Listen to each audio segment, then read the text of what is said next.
Let's go. Let's go!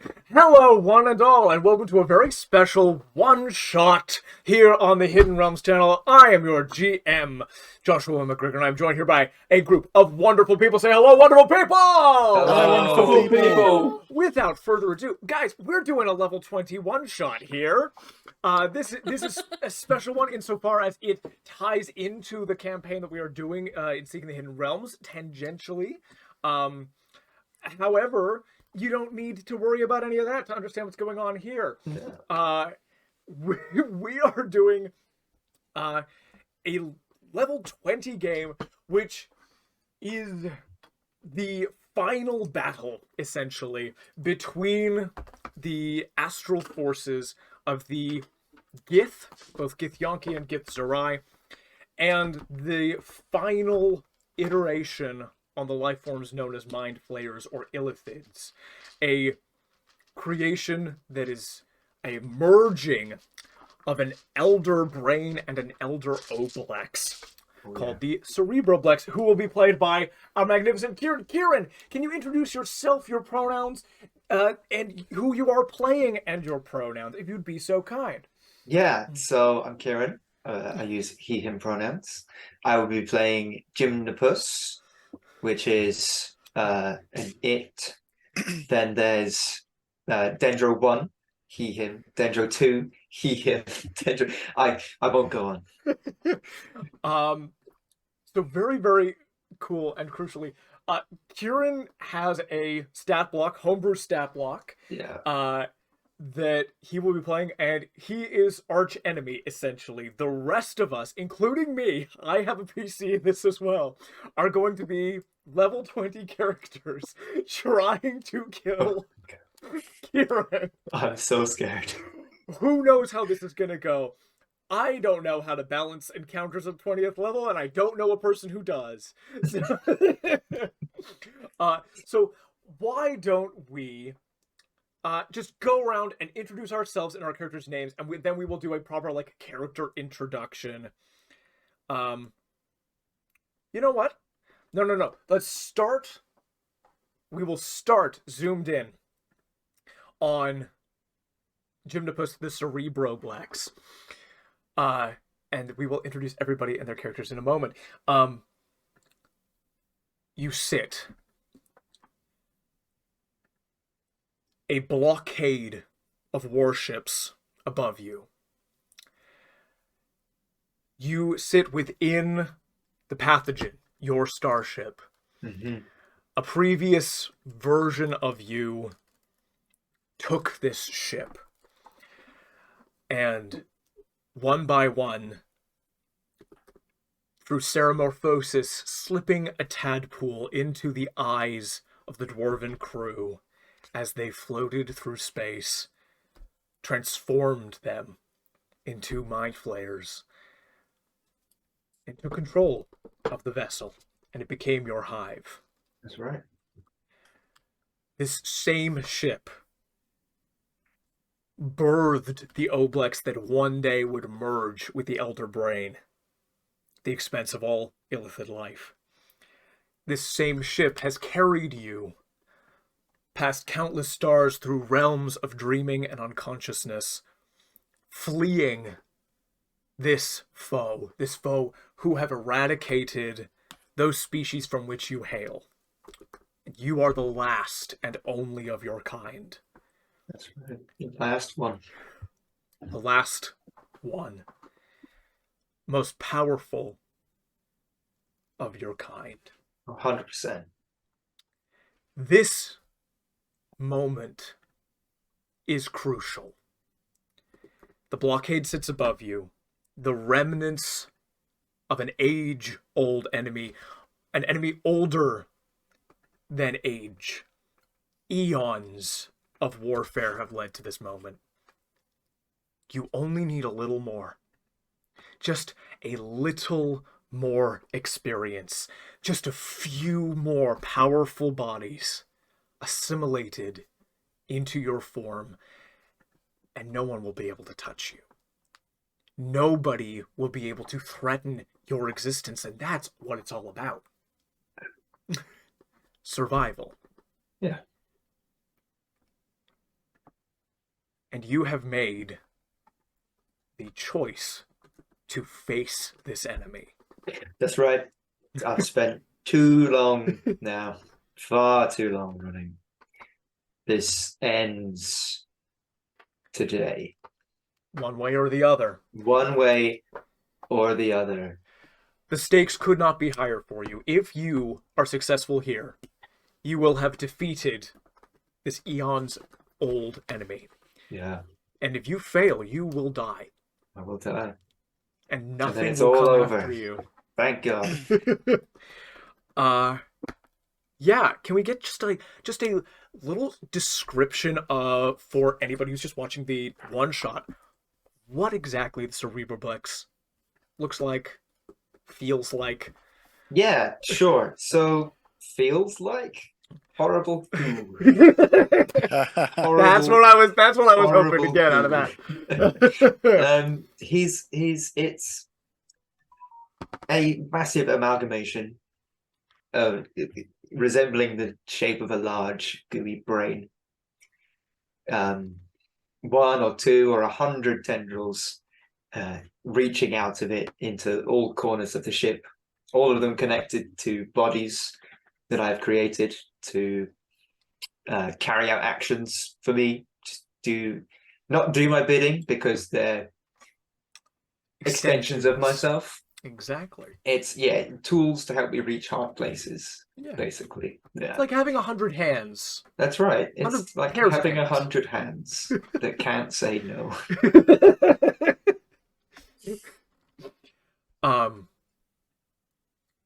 You fire up the engines.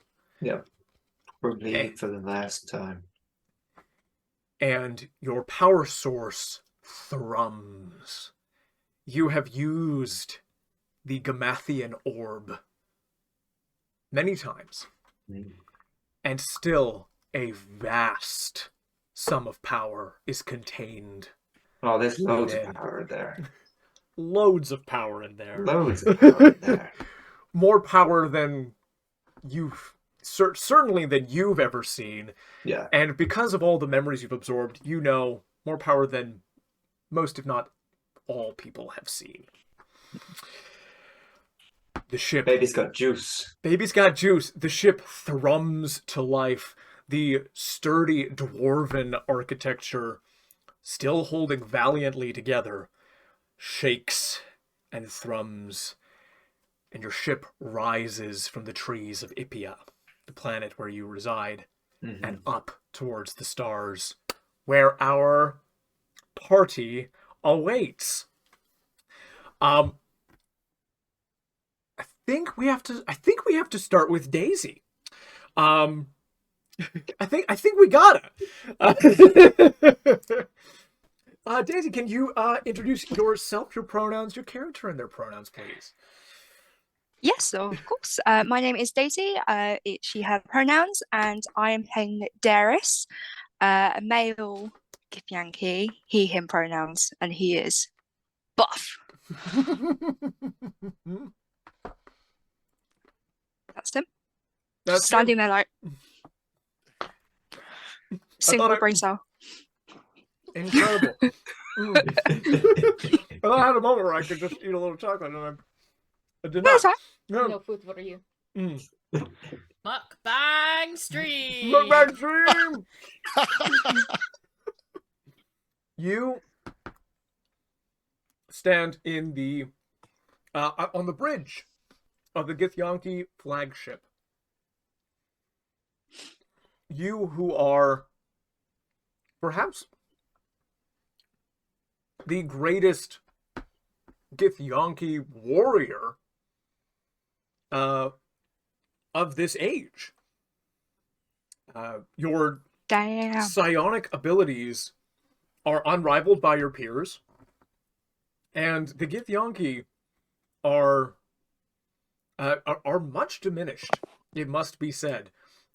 There are a precious few Githyanki households left.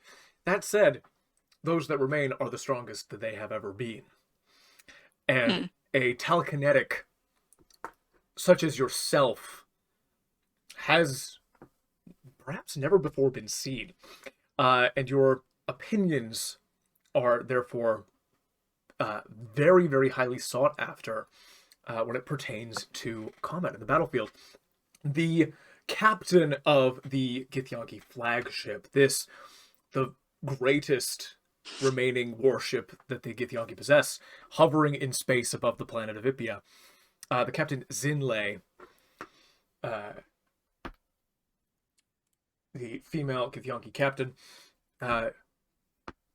asks you what you think of the situation. You have been in orbit over this planet for the better part of 3 weeks now, and there's been no sign. You can't land for the reason that the planet is hostile. And so the captain is basically saying to you, is like,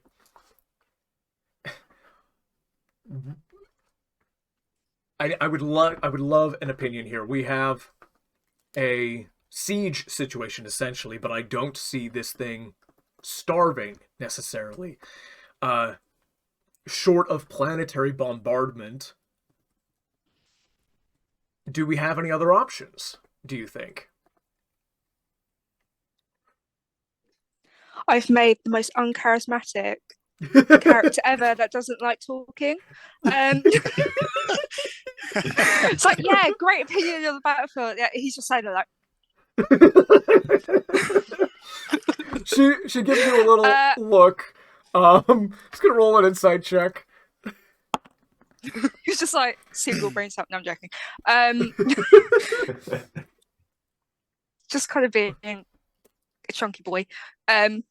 We wait. How long should we continue to wait? It will bore of where it is. We will wait. All right. This is your captain speaking. This is day 20 of the Siege of Ipia. Another day. We're in space. There's no weather to speak of, so conditions are good. We're staying here. Message if something changes. Boop.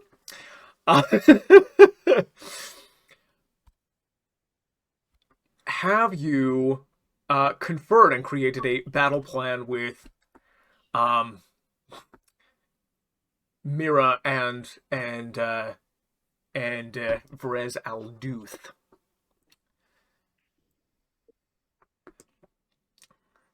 No, but it sounds like a great suggestion.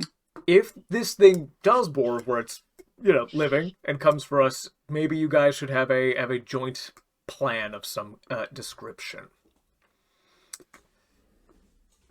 I believe that is a very sensible option. Amazing. Well, thank you for your input. Very, very much appreciated. Yeah. Stomps down the corridor. All right. You stomp down the corridor to where Brez.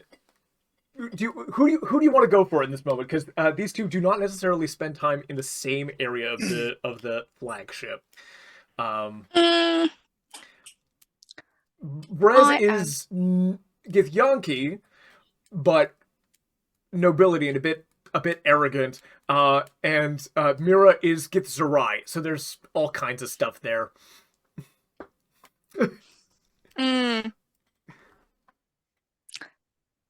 Let's go with Mirah. Wonderful. As you approach, Alberta, could you introduce yourself, your character, and what your chambers look like on this ship? My name is Alberta. My pronouns are she, her, and I am playing Mirah, whose pronouns are also she, her. Mirah is tall, quite gaunt, but rather elegant, Githzerai woman. Her chambers are basically a research lab. There is a bed there. It's a little unclear if she ever sleeps in it or not. But it's a very well-appointed bed. And there are notes everywhere, impeccably organized. It looks almost like it's been staged for like a real estate ad, except it's just her brain works in making everything very organized. And she's wearing a gray robe on.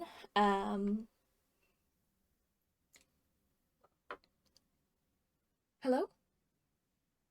May I help you? Yes. We are waiting, but we need a plan. Do you not have a plan? Do you not have a plan? Of course I have a plan. Please share. Oh, I've done many preparations myself. Have you? And this awkward silence that stretches between these two as you talk in the doorway. Darius, you see something peculiar. There's a pattern of movement behind Mirah. And you see something quite strange. One thing is fairly obvious, but actually, could I just get a nature check from you, if you'd be so kind? Yes. That's something I'm proficient in. That is, I can't count. It's a 27. Oh my god. Absolutely. You see a little pixie with a little wings, a little green skin. No pixie yet. No pixie yet? No pixie There's yet. no pixie. That was quick. No pixie. My apologies. Instead, you simply see... Carrie, can you describe your character? If you'd be so kind. Hi. I'm Carrie. I use they them pronouns, and I'm playing. Alberta, could you remind me what your child named my character again? Oh, let me just pull that up. I have it in my messages. So Haradrin named you Labard Bron James Coyoper. Yes. My name is Labard Bron James Coyoper. I use he, him pronouns, and I'm a fucking raccoon.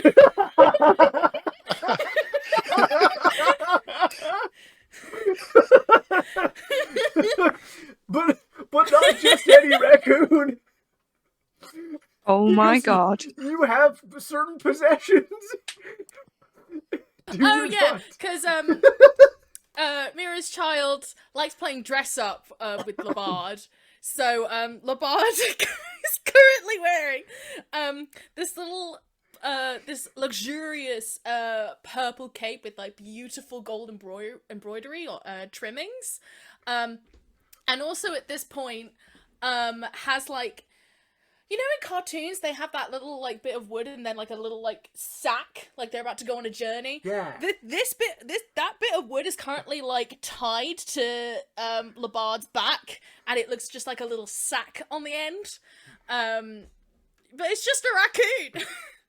So you, with a 27 nature check, see a normal raccoon in a cape with a little sack of stuff on its back, just kind of walk across the room behind Mirah.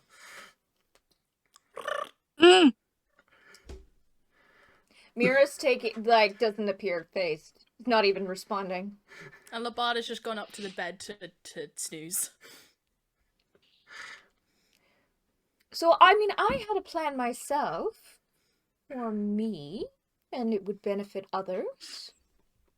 As well. I assumed everyone had their own plans they had been working on. Plan is a strong word. Huh. Yes. Just kind of raises the battle axe. plan. Oh, that's a plan. That's a plan Mm-hmm. of sorts. Mm-hmm. Yes. This battle axe is gorgeous. Oh, it's stunning. Do you have an idea of what this thing looks like? Yeah, so it's more so it's a beautiful like wooden, and then it's just it's got so many carvings of runes, Mm, and it's just almost like moonlight where it shimmers in like the light under like in a spaceship. It just kind of glistens, and it is just you look at it and you think it's like, that's an antique. That is, oh, I just kind of want it on my wall. I wish it was real. But it's just like, it's beautiful, stunning. It's just like, does not go with Darius at all. It's just like, he's like burly man, and it's just this beautiful, ornate, beautiful axe. May I I love this axe. may I roll some sort of like Arcana check or something to try and discern what it is? history or arcana or religion, if you would like. Okay. I'll accept any of those rolls.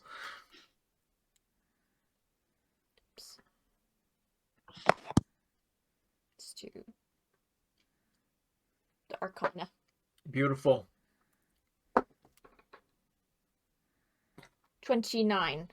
Yeah, you know exactly what this axe is. This is a lauded artifact of the Githyanki, but you would absolutely know about it. The victory it earned was legendary. This is Yaronderthum's Bane, which slew an Illitharid lich in one of the greatest, at the end of one of the greatest battles, and in fact, series of battles that made up a war that the Gith ever fought against the Illithid. Incredible. How did this come into your possession?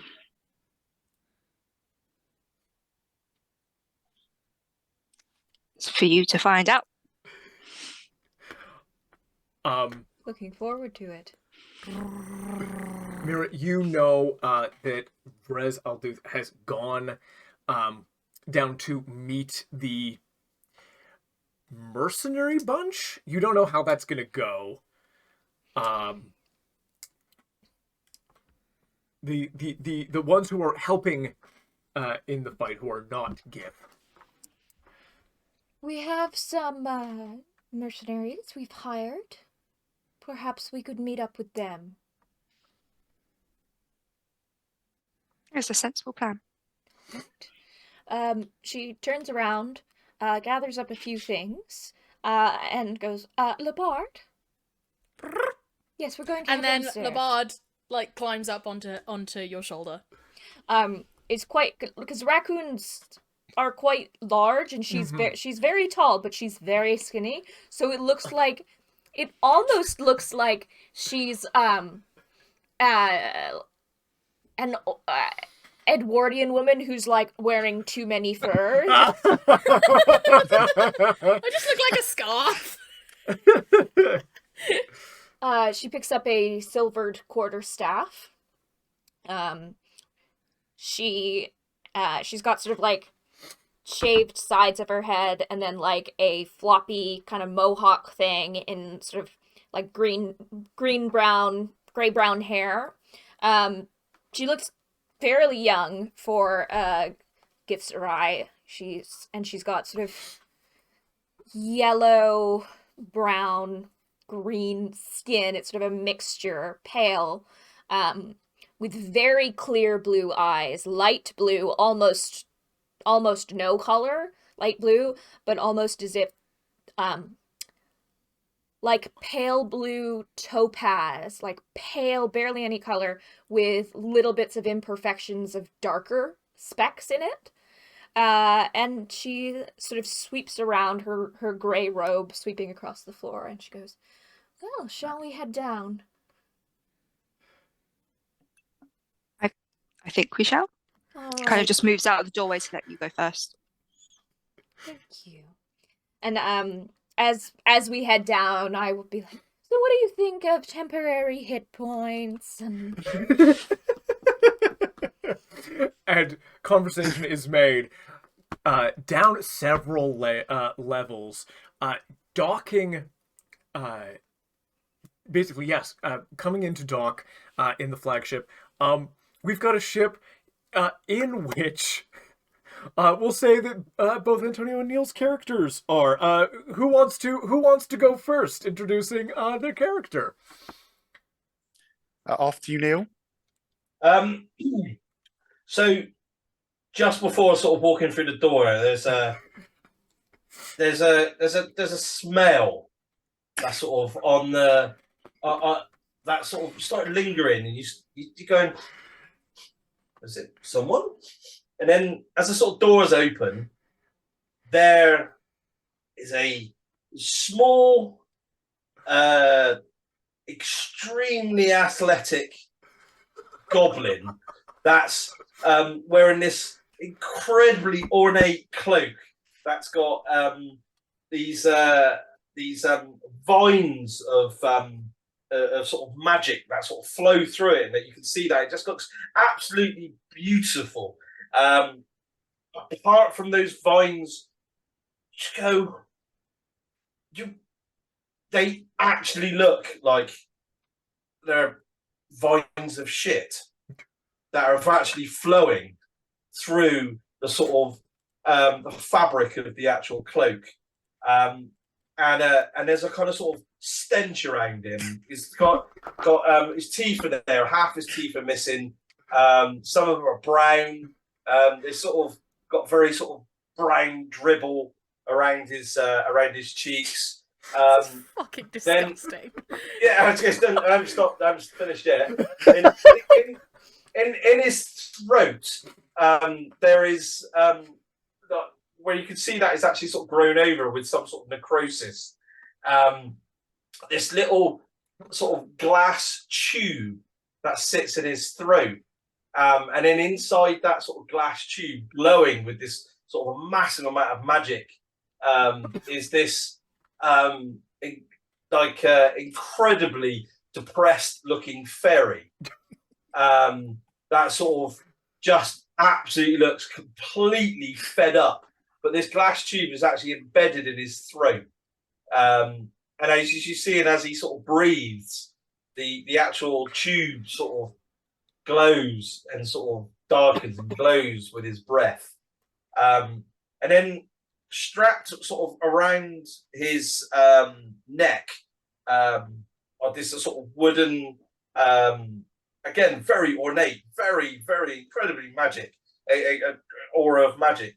But this piece of wood like that, and with dangling the two chains, are these two, like you've never seen anything like it, ornate buckets with a lid on it, with dribbling out of the buckets are bubbling, or one of them is bubbling shit, and the other one is some sort of black dark ooze. And written on the bucket, one actually says shits, and the other one says giggles, written on the bucket.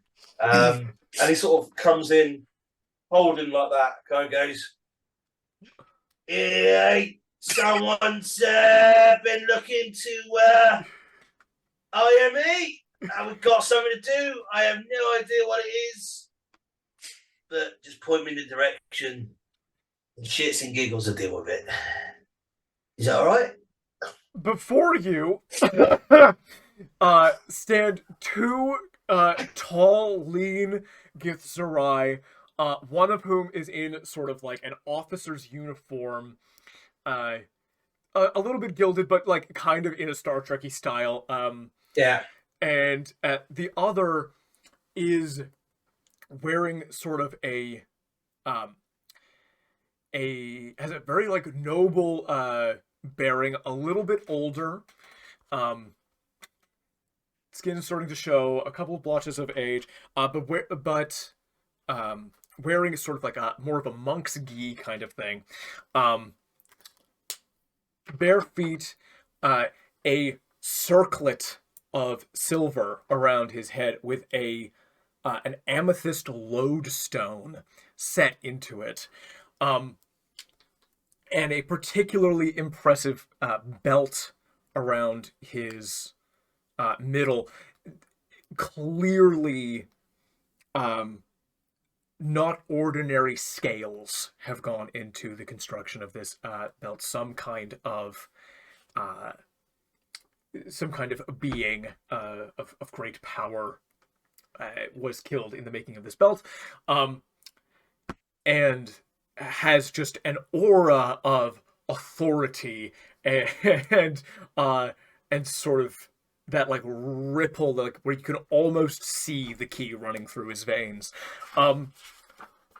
Very serious looking man with sort of a purple pair of eyes, who looks flabbergasted isn't strong enough a word for his reaction to seeing you. He turns to the other one, and by the way, this is Rez Alduth, whose pronouns are he, him, who is my level 20 PC that I will be playing. Turns to... Oh, I didn't do that bit. I'm Neil. My pronouns are my character's pronouns, so he, him. Beautiful, thank you.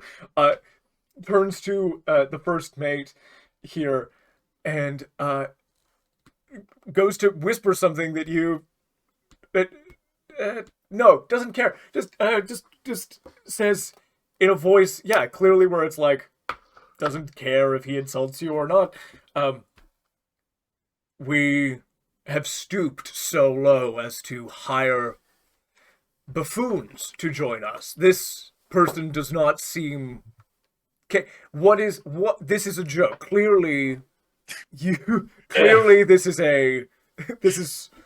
not somebody who can actually help us in this final, but the stakes could not... Vreza on, I tell you, I could not be... I guarantee, yeah. Shits and giggles. You've never seen anything like shits and giggles. We are renowned. There are no better mercenary at blowing shit up.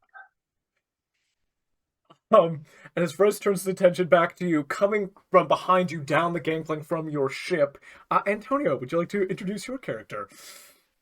Hello, I'm Antonio, pronouns he, him, and I'm playing Little Jericho, whose pronouns are he, him.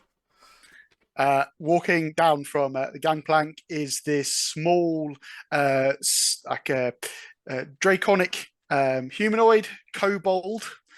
He's in plated armor, like a vest of patched metal, and he has a blowtorch helmet over, which he flicks up, and it reveals like this. His face is covered in soot. His hands are covered in soot. He's got bits dangling from his belt, tools, know-how, and he walks up to the first person he can do other than shits and giggles, while having his finger over his nose, and goes, "Hey, nice to meet you."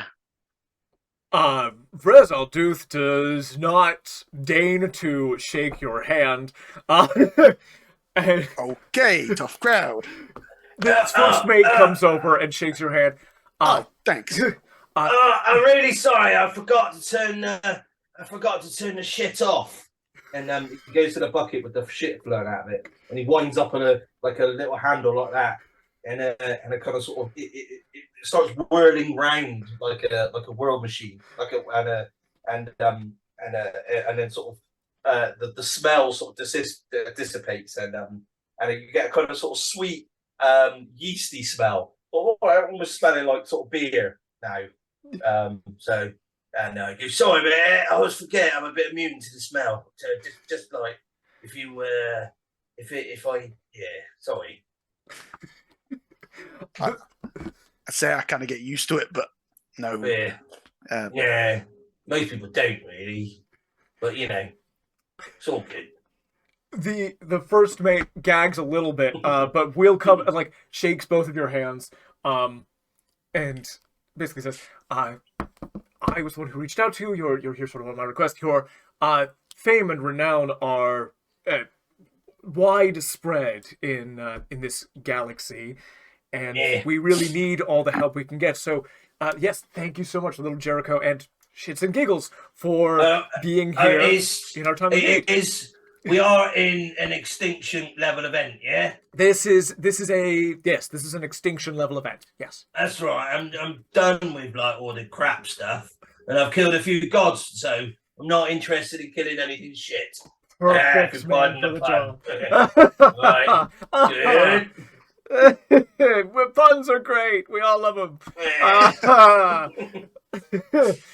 Great. Well, yes, if I could direct you, at this point, our 3 other PCs, the smell hits you well before you make it, or even like as you exit the lift to this particular section, the smell hits you, and you come in as the first mate is like making pleasantries with the 2 mercenaries, and Brezal Duth is loudly complaining to anybody who is nearby to listen that it's an outrage and a scandal, and it is beneath the dignity of the noble Gith Yankee to be trading with Really? folks such as this. Come on. Hey, give me a second. And I go back into the ship. In the meantime, could I want to nip at his ankle. Rez's ankle. Your ankle. Mine? Yes. What roll do I do? You don't have to do a roll. You nip at my ankle. Cool. Gosh darn space raccoon. Wife, I have said, so how many times have I said I do not wish the space raccoon to be near me? You, away from me, go, away. An invisible hand starts to like yank at the back of your neck. An invisible hand starts to pet you and give you scritches. The space raccoon is helping. In what way is the space raccoon helping, Space raccoon is helping it. Laban is like nuzzling Mirah's cheek, like. I have never understood your bizarre attachment to the space raccoon. Great sense of humor. I don't know if you're joking or not. The bard does. At least we have somebody of nobility and strength who is a credit to the name of Gith kind here. Darius, wonderful to see you here. It's kind of nods, and I've realised I have not described Darius at all, apart from big and stupid. That's all I need. So just a quick, It's a gift limbo. just a quick description. So Darius is very tall, like bordering like 6'9", like almost 7 foot tall. He's huge. Bald, and under the helmet he was wearing, you can see there are like lines of tattoo, like on his skin, that's mimicking his arteries and veins. So he also has it like just going into his eyes, so it's a bit like to look at for the first time. And that goes all the way like down under his armor. He's in full plate, and he just will not let go of his axe. It will not be ever placed anywhere but his hand. It's just all the time. He'll knock it into things, he will bump it against things, but it's in his hand. So it's just standing like that. Wonderful. Little Jericho, you just went back into the ship. You hear like some clattering and some profanities coming from the ship, and then you hear "Boo!" And then he's like, "Oh, okay," and then I walk back, and on my shoulder is a tiny like dragon-like creature, but it's metallic and it's mechanical, and it's just kind of sitting on my shoulder, and I go, "Beast doesn't want to come out and play. Sorry, maybe later." Who is this you have here? Yeah. And Meredith comes and flies over towards you. Hello, Meredith. I'll put like my arm out for Meredith to perch on. Quite the shoddy crafts in terms. It's quite makeshift and put together quite quickly, but it functions and it functions quite well. But it's a construct. Incredible. You know. This is remarkable work. Well done. Ah, well. My first. Quite impressive. Oh, you got a compliment out of my husband. Well done. Can I sniff? Can I sniff the lizard? Sniff the metallic lizard? Yes. Yeah, go for it. The metallic lizard or me? The metallic lizard. I just want to say hi. Yeah. Raccoon and a metallic dragon, Meredith, meet each other. How does Meredith react to that? I think I've almost seen like Meredith is almost like it follows a program. It doesn't have sentience almost. It just follows a program. So it sees an interaction, it allows the interaction, and then it comes back if I ask it to come back. I think then Labard is quite confused because he's like, but you creature, you should be friend. Why do you not smell a friend? What? I've got more friends where that came from.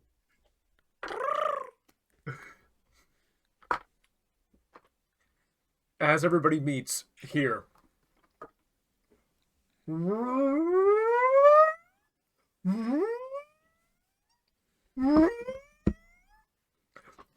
This is the captain. The situation has changed. We got incoming. Everybody do something. And we're going to cut from the party for a moment. And we are going to begin the one-shot proper. Kieran. Yo. Gymnopus. Yes. Flies hurtling through the atmosphere into space. Mm-hmm. You have a choice. And I will give you this choice. As you approach this battle, you know from your past encounter with the Gith, the flagship and the warships that were after you, you know the flagship is the thing that will that has the capability of keeping you out of the astral sea. Yeah. You know that the strongest resistors will be there. You essentially know that if those people fall, you will have all the tools you need to take out the rest. Definitely. Here's the thing. You are flying in pretty blind. Yeah. So you have a choice here. Option 1 is to go straight to the flagship at full power and just go for it. Yeah. Option 2, you could fly to one of these smaller battleships. Taking one of them out will allow you to absorb many Githyanki at a lower power level, which will give access to their abilities and knowledge. Mechanically, your Dendros will gain a level, and you will effectively learn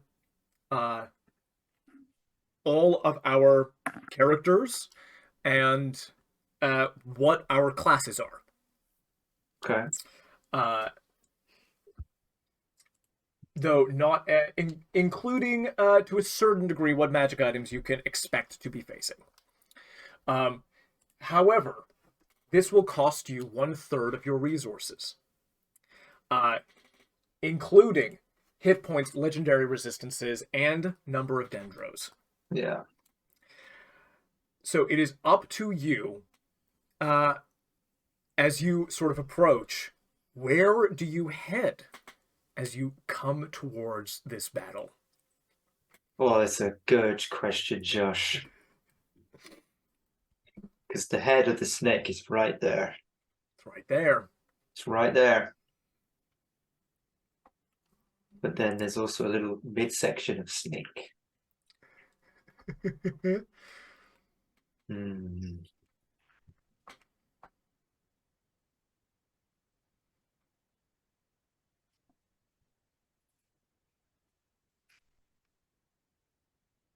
I Hmm. will. Could I just test my my my astral drive? Test the astral drive. Yeah. Okay, here's what I'm gonna need from you. I'm gonna need a it's gonna be a D20 roll plus the one, because this is doing an initiative roll as the pathogen. Githyanki flagship's got a higher dex than that. If you like, I will roll first and tell you what you need to beat. Yeah.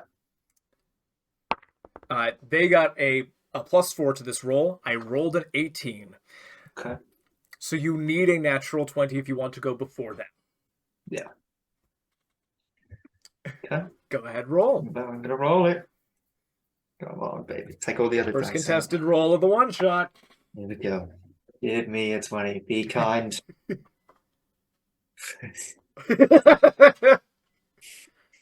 I said be kind. So my dex mod is a +1. Just a +1. What did you Just roll, a plus Kieran? one. What Well, did you roll? combined, I have 2. Oh, no,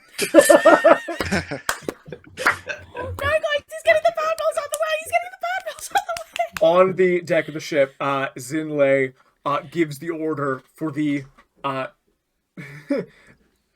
the Githyanki flagship. There exists a device powered by 3 orbs on a particular level, capable of jamming the spells that would allow an astral drive to function, or for gate tech to function in this particular setting.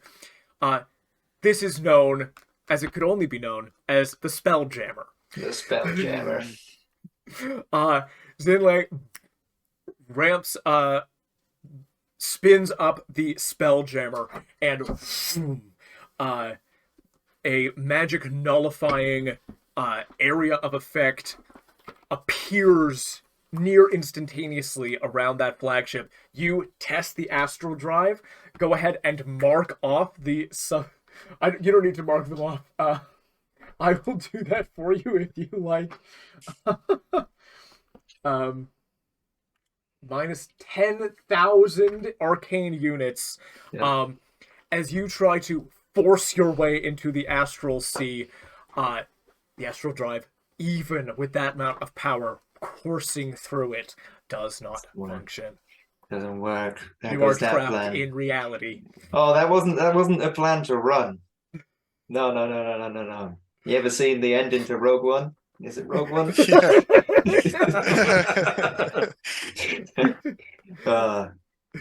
Okay. So yeah, that didn't work. So we're That gonna did not go. work, no. We're gonna. Yeah, you dangled it in front of me. We're gonna go for a smaller ship. You head for a smaller ship. They can't run now either. Amazing. So you barrel towards one of the smaller ships. There are, I believe, 5 warships apart from the flagship. Now, this represents the entire fighting force that has been levied against you. Yeah. Laser fire, cannon, battery, launch at you. You find yourself in the middle of a hailstorm of attacks.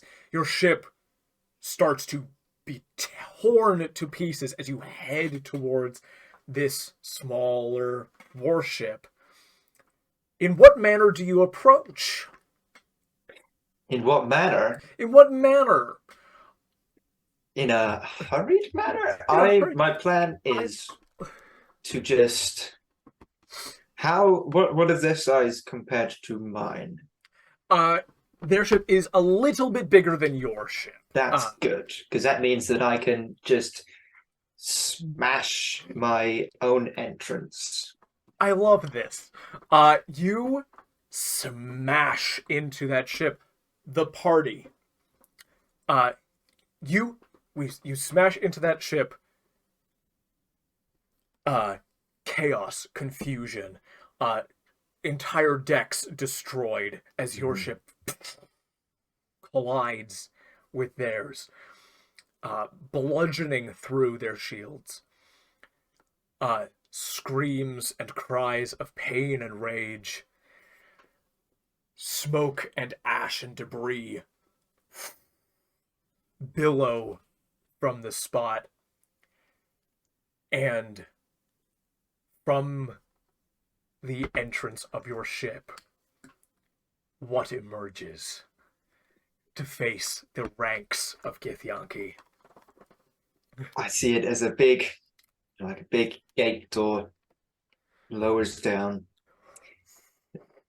Billowing smoke comes out, and then faster than you would think, just a flurry of green and purple spills forth from the front of the ship.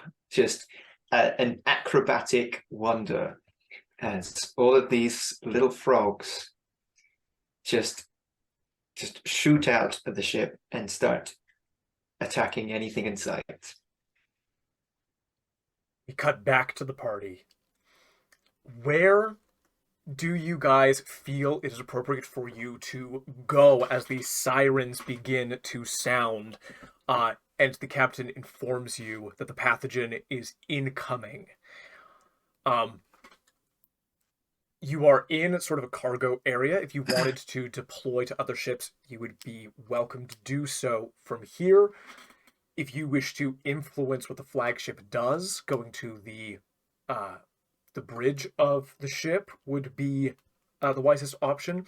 And there's also the level with the Spelljammer and the particular prisoner that has been kept aboard this ship as well. Can I ask a few clarifying questions? Of course. One. Okay. My character, for the amount of time that we've been staying here, every day has been ritually casting divination to narrow down the time frame. So it's until she got a yes, she was asking, will the creature emerge, come into space in the next 7 days? No, yes. Okay, will it be in the morning, evening? Will it be the first 8 hours of the day, the second 8 hours? Was the third, things like that to narrow it down? So yes. I think she would have an idea, she would know when this would be happening. I think you've gotten it down to a 4-hour block. This is the first minute of your 4-hour block that you narrowed it down to. You thought you had a little bit more time. All right. I would have, if I knew this was the earliest 4-hour block, we're not going to have time to take it. And if I knew that we wouldn't have everyone before this time, then I would have done some preparatory spells on us. Yep. Because you and I are the ones that I would have seen the most access to. Would have had the most access to take a short rest before this. Yep. So, my darling, what do you want more? Do you want a bonus to your initiative? Do you want a fortune's favor? So basically like a free advantage at some point? On something? On something? Do you want some extra hit points? Five or more hit points? I want the initiative bonus, please. Okay, so you've got a gift of alacrity on you, as do I. Is that advantage? For the duration, so for 8 hours. Yep. You can add 1d8 to your initiative roll. I love it. So. Thank you. Alrighty. And then I have 6 levels worth of things that I can hand out. I will cast. Let me just check. We are getting into preparation mode. If there's anything else upkeep-wise before we go into combat that anybody wants to be doing as we prepare, now is the time to say so. I think you hear a and Mirah, that makes you feel really great. Oh, thank you. What die size? Maybe 12. 12. Awesome. Thank you. I also would have had access to you. So, do you want bonus to your initiative? No, don't worry. I think I'll be okay. Okay. I'm a raccoon. Alberta, don't waste it on me. All right. Well, I can regain spell slots. Okay. From the short rest I would have just finished taking. I will. That's Any artificer infusions or anything that needs doing. Just having a quick look. Yeah, there's. I'll just sit over in the corner, hugging one of my buckets, and I'll turn the handle, and the familiar smell of shit appears, and he sort of dips his hand into the bucket and stuff like that, and throws up a handful of shit, which then starts spinning around his head, and he grabs hang on, 6 more. So 6 of these sort of lumps of shit sort of start appearing and floating around his head. As I'll cast Crown of Stars, relabeled as Crown of Shit. Making you officially the king of shit. Yes. Yeah. I think Jericho would have eyed up everybody's shiny items that they've got on them, seen if there's anything that's caught his eye. Yeah. Yeah. If there's... I mean, shiny items. I mean, Darius's axe is huge. Shits and Gigs have the buckets. Massive. I've my shit veined robes are huge amounts of magic coming from that. Yeah. I've got rings on. He is absolutely a magic item through the roof. Magic item through the roof. Yeah. Everybody's wearing a helm that is magical. Brezal Duth has got a very magical belt, has a very magical circlet. And you would notice this, Mirah, as you come in, is not wearing his ring, is wearing a pair of gloves that are incredibly magical instead. And that is different from, that has happened since this morning. Do they match my gloves? They do. They're matching gloves. You couldn't put the gloves on above the ring? Wow. Wow.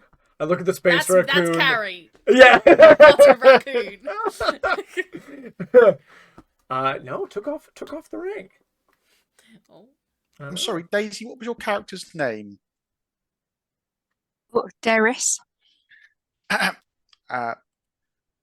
yo, big guy. Mm.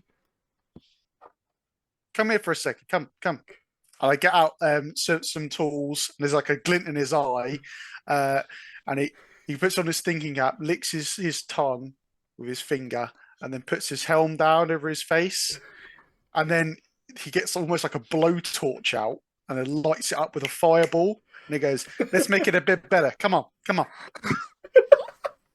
Slightly threatening. He just shrugs his shoulders and just launches this axe that will hover like an inch from your face and just stays there. Okay. And then I call Beast from the cargo.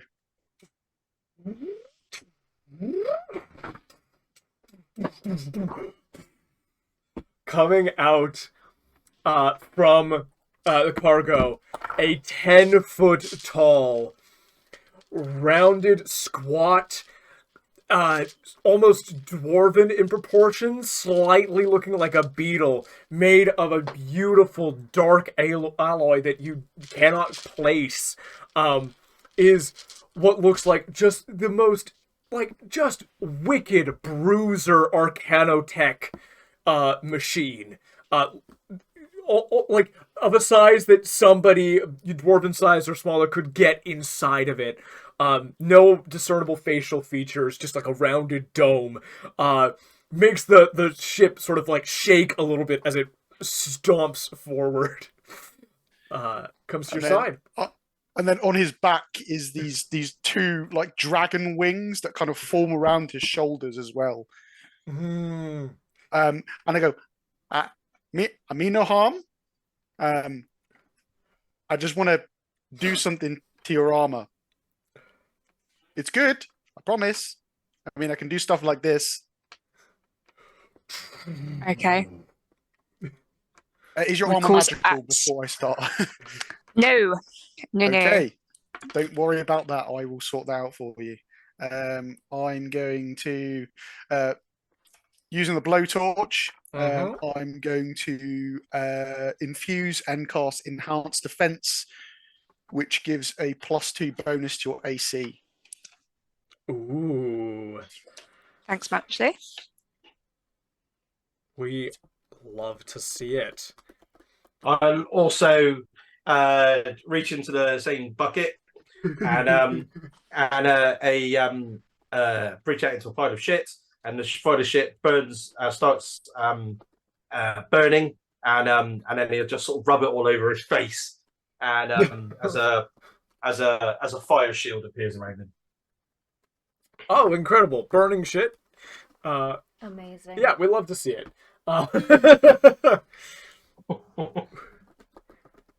And then I'm also then gonna, when I've done that, I'll then start doing the same to my helmet and inscribing something in my helmet and do Helm of Awareness.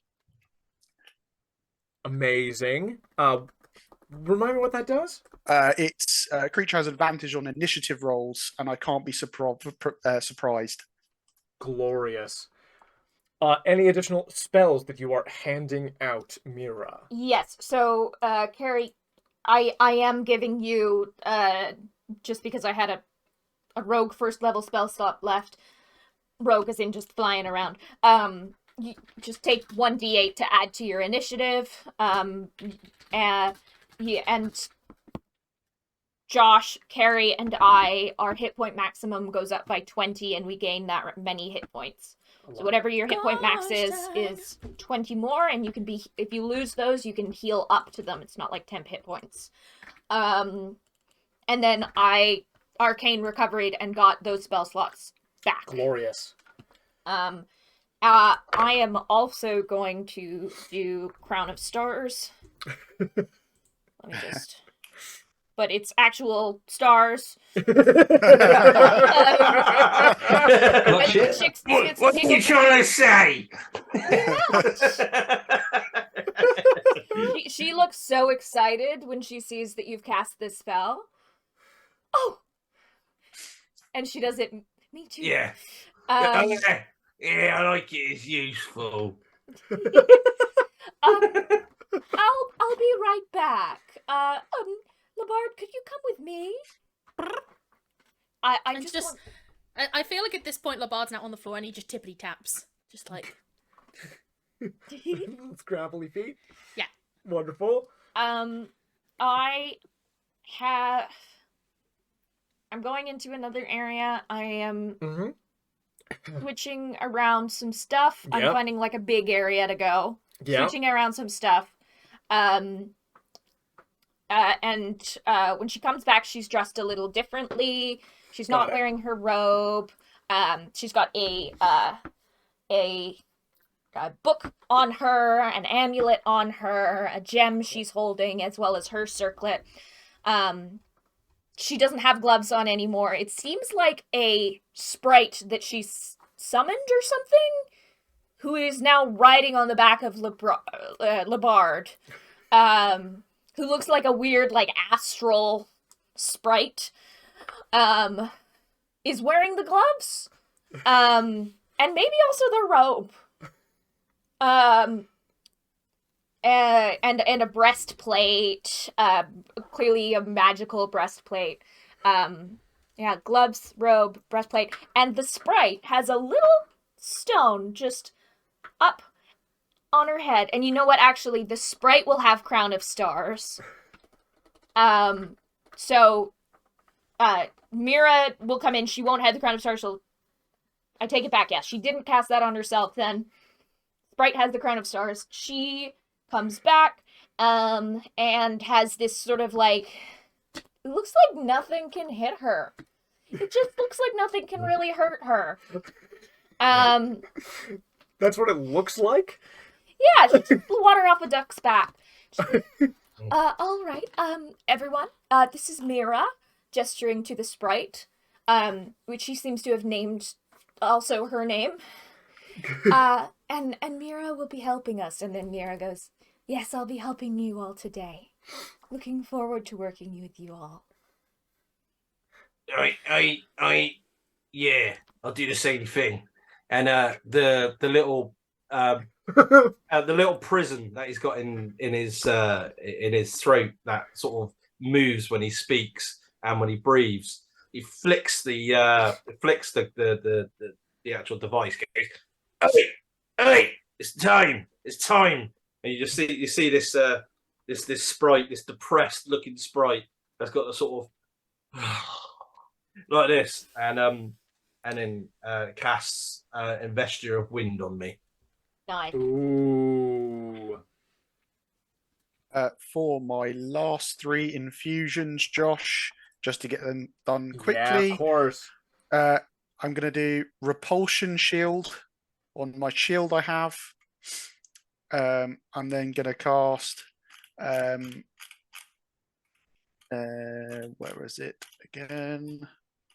Repulsion shield? Enhanced. Yeah, I'll get cool. Enhanced Defense on myself, +2 to my AC on my half plates. And then I'm going to go... Has anybody got a ring spare? Yeah. What, you want to borrow one? Well, no, if you can have one. If I can do something to your ring if you want. No, because I was up my hand, all his hands are completely covered in rings. Now mate. Oh. Is that a no to anybody? No. What was it you asked? A ring? What about it? Do you have one? Yes. One that's not magical? No, this was, my husband likes for me to wear it. He says it represents our union and the family ties. It's very important for the noble line of the Alduths to have legitimate heirs. Marriage is an important part of the legitimacy and inheritance that the Alduth family bestows upon its children. Therefore, it is important that we have marriage ring. Climbs up Wes and just lifts up his hand where the ring should be. Oh, did you decide another? She puts it together that you have switched to wearing a magical item and you felt you needed to take the ring off, therefore your ring must have been magical? And mine is not. I see how it is. I hold my ring out. Do what you'd like with it. Okay. You Kindly. cannot give your marriage ring to a space raccoon. I'm giving it to the goblin man or the dragon man. I'm not a goblin. I'm a kobold. Put the helmet over my head, and then I'm gonna use it to create a spell refueling ring. Ooh. This creature can recover 1 expended spell slot as an action. Does it have a limit on the recovered slot? The recovered slot can be of 3rd level or lower. spell right. recovery. Amazing. It's just something, but How many That's times great, can they thank use you. it? I've used what that particular infusion. Yeah. I can use 6 infusions a day, and I've just done 6. I meant how many times can you regain a spell slot with that ring? So it is once used. The ring can't be used again until the next dawn. Cool. Okay, so just So it's a one-off, but it's very cool. It might be worth it. Yeah. That's great. I will look at the bard and just make a face at you that you'll recognize as, oh, would you like to borrow?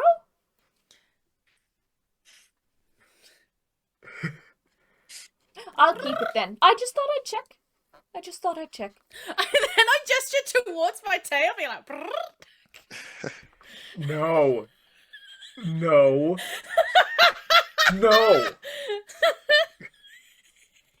I go and I put it on the What? raccoon's tail.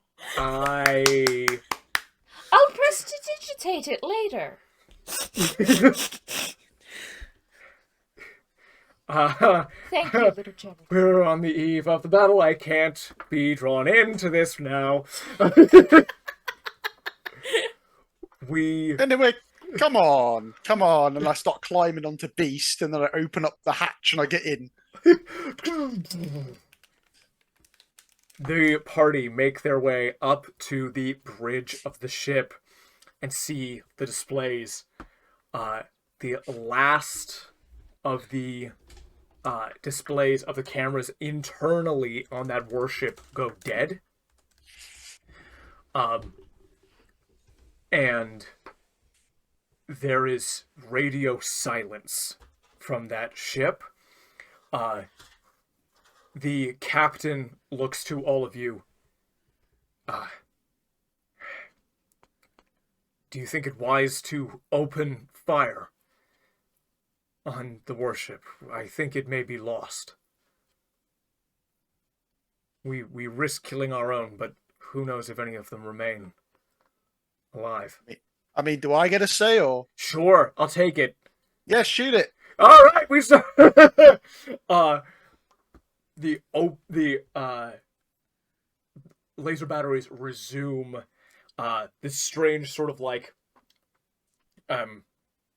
fusion feels like the wrong word. The two ships crash together, begin to take damage. Inside of the ship, Gymnopus finishes absorbing the bodies of the Githyanki. One last person whose eyes roll back in their head and their body liquefies and is drawn into the gelatinous red pulsing tendrils and back to your body. You have gained a great deal of knowledge. You know the names of all the members of the party. Mm-hmm. You know the classes of everybody here. If we can everyone just go around and just say what classes and subclasses they have super quick. My character, Vrezal Duth, is a Way of the Orbital Strike monk and has 3 levels in Battle Master Fighter. Ooh. Indeed. And has Amethyst Lodestone. It's got a reverse gravity casting in that. You got to worry about. Going around, the one thing I will say here is that you learn that there is a raccoon on the ship. Interesting. I've never seen one of those before. There you go. A raccoon on the ship. Antonio, can you just say what you've got? I'm an artificer, artillerist, with a something called the Mighty Servant of Luco, which is a renowned artifact. Very, very potent. A Daisy. Darius is a Psi fighter. and I will give you. He has a blood fury tattoo. Blood Fury tattoo. Oh, Very nice. Neil. I am a sorcerer, clockwork, magic, subclass. Items, robe of the arch magi. Naturally. Yeah, sovereign glue buckets of necrosis. A bunch of other smaller stuff that are kind of, you know, just quite a lot of it.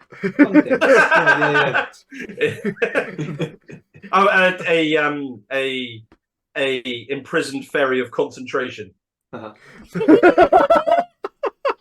I'm making that up, but you know, Josh. Yeah. It's an amulet of concentration, but call it imprisoned ferry of concentration. It's so good. So good. The flavor on that is visceral. I absolutely so appreciate it. And Alberta. So my character is Mirah. She is 16 levels Abjuration Wizard, 4 levels Peace Domain Cleric. The items. Just the main one, like main one or two. Main one or two, yeah, because I'm like, she has a lot. Yeah. She has access to, and she also like is not going to let everyone know. But the ones people would know that she has access to a robe of the Arch Magi, and that, and that I think we got 3, and that she has. Probably the ones that would be one of the ones known about. And sorry, my brain just all good. Keeping track of a few. It's a complicated character you've made. Yeah.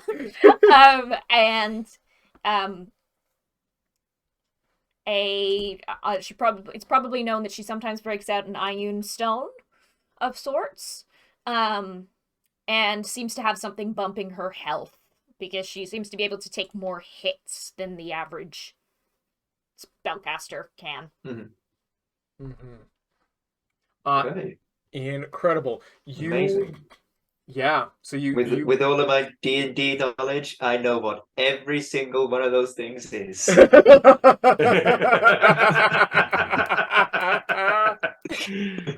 Cheat sheet. That's a lie. That's a lie. The only one I know is the raccoon. The raccoon. Which you canonically have never seen a space raccoon before. No. No. You basically know It's a raccoon, but in space. But in space. You know that a general thing, spellcasters are dangerous. Yeah. Just fucking terrifying at this level. You know that Darius has a crazy axe. You know that my character has some gravity psionics, which are unique to his bloodline, which he's very proud of. And you know, if on the technology side, there's a kobold with the ability to make stuff.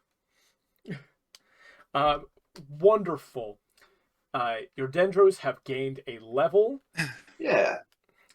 And let's deal with your hit points. And so 3. You lose. You know what? Why don't I just do it? Let's see the damage.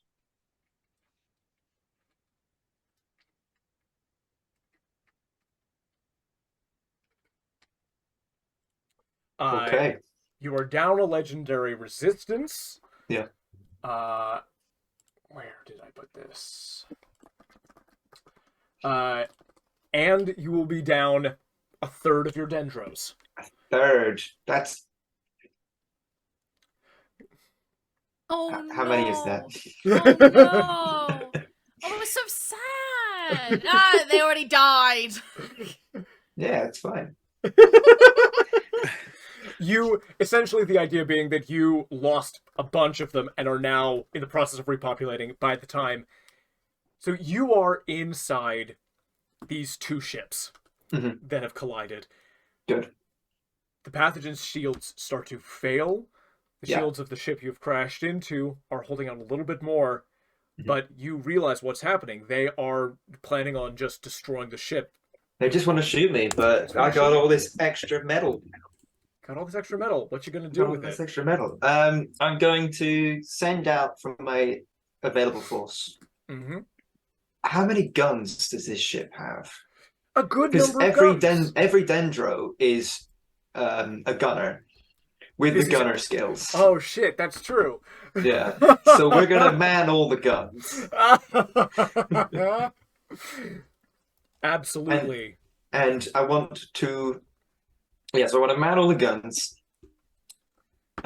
Start heading towards the flagship with my two ships now, just as they are mashed. I might send out a couple of tendrils to make like secure latchings. See what I can do about diverting, hooking up two ships, sharing power and absolutely such, as I just blast towards the flagship. In a straight up fight like this, you would still, like, ship to ship, you would still get absolutely destroyed. The numbers are just too far against you. So in this, but you do have a bunch of people with the gunner feet, and you are heading towards the flagship. In this moment, may I ask, you have a choice here. You can concentrate fire on the flagship, which will make entry easier, or you can spread around the damage, which will mean that your ship is in a little bit of a better condition when you arrive. Okay. See, because when I arrive, doesn't matter what condition the pathogen is in. Because I'm either going to die, or I'm going to have a Gith flagship, right? There you go. That doesn't matter. No. So I think I'll spread, but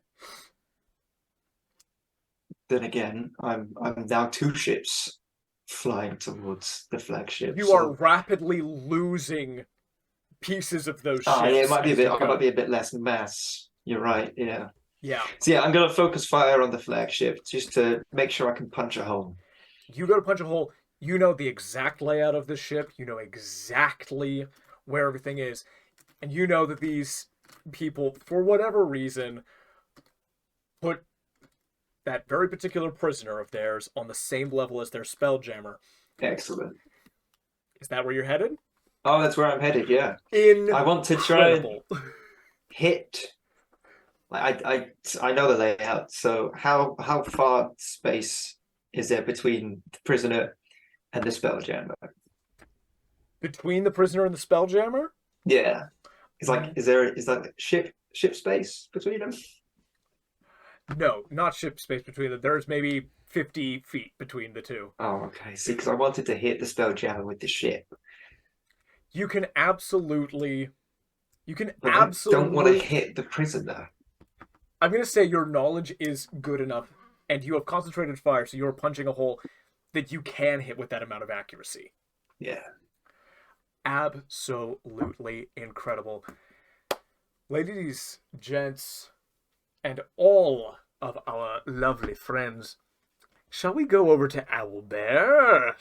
Fuck yeah, baby! Can't wait to watch you all kick ass for me to just be a raccoon! We head to Albert. You'll notice that there's not a lot going on here. Yeah. Oh, wait. Ah! Here we go. There we go. Oh, that's a lot of dendros. 10 of those are going away. Yep. Bye-bye. Right. I've put in my token. Beautiful. Now, as we go into this fight, can I just get from everybody 30 also goes. I believe that's correct. There are a few lifts into the space when the ship you guys are knocked off of your feet, unless you have, I imagine that little Jericho is not knocked off of his feet inside of his mech. I can't be knocked off my feet. You can't be knocked off your feet because of Investiture of Wind. Similarly, my character's got some gravity shit going on. I do fall off Mirah. Wait, No, hang on. Sorry, you- my brain kept Sprite's thinking. on you, and then No. you're on Mirah. That's No, amazing. Yeah, no, I kept. We don't have to do that. It's just my brain was fixated on that. I was still on your shoulders. No, I think that's great. But the Sprite's still like positioned like you're her mount to ride Yes. into battle. Well, I'm falling off anyway, so it doesn't matter. The Sprite can fly. Incredible. So there are 3 main lifts into the space as everybody stands back up, assesses the damage, and screens come up. And with a sense of horror, Zinlei reports the Spelljammer, one of the 3 orbs powering it has been destroyed. The Spelljammer is offline. More than that, this thing is in the same room as the prisoner. And it cannot be overstated how bad it would be if this person gets free.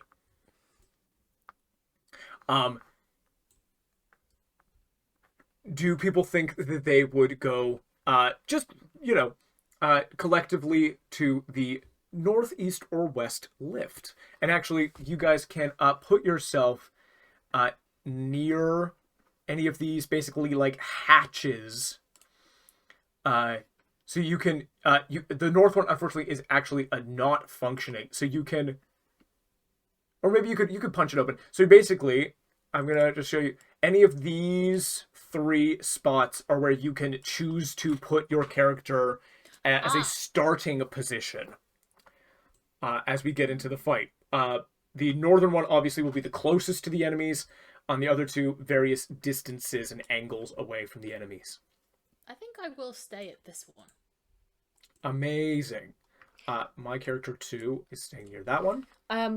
My love, once again, it won't let me drag. Can you put my token down near the southwest one, please? Do you have a preference of token? Just something spelly. Kabook. Yeah. Oh, do you then want me to be there then? Oh, wait, where are you? You're up over there? I would have cast, this is important to know, Emboldening Bond on people? Is that the spell I'm looking Yeah. at? Is it a class feature? It's a class feature. Yeah, not a spell, it's a class feature. Let me, blah, blah, blah, blah, blah, blah. Everybody wants to be putting tokens on in the meantime. Darius is close. Emboldening Bond. Okay.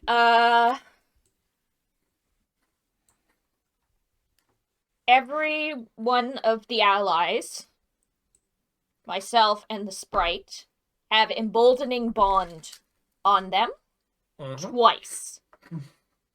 So, when any of you are within 30 feet of another person included in that spell, once per round, you can, or once per turn, you can add, you could roll a d4 and add it to an attack roll, ability check, or saving throw.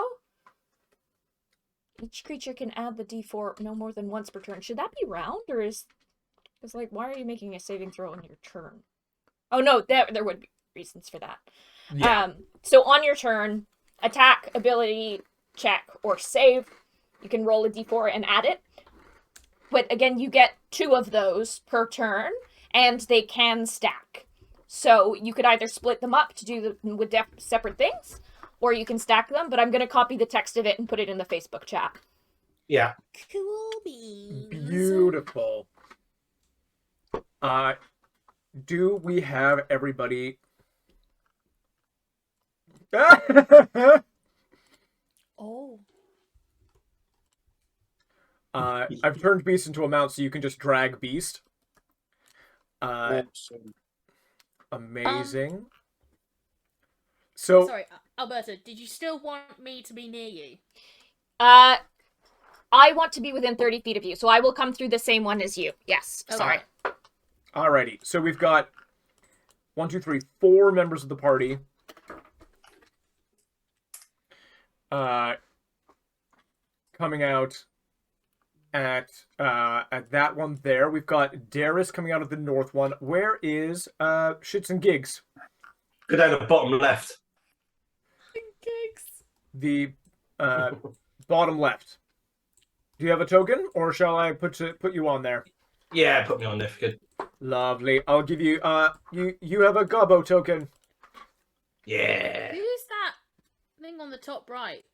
The little white thing. The little white thing on the top right. Yeah. That's an Amaz and Thangrum token. Oh yeah, that did Well, that one just Maz now, isn't yeah. here. Yeah. Maz. It was tempting. How It do I was reverse? tempting. That is quite something. Get me out of here. It was tempting. Okay, here we go, guys. First, let me just describe. Actually, you know what? Let's get everything out of the way. Can I get everybody to roll initiative? Yeah.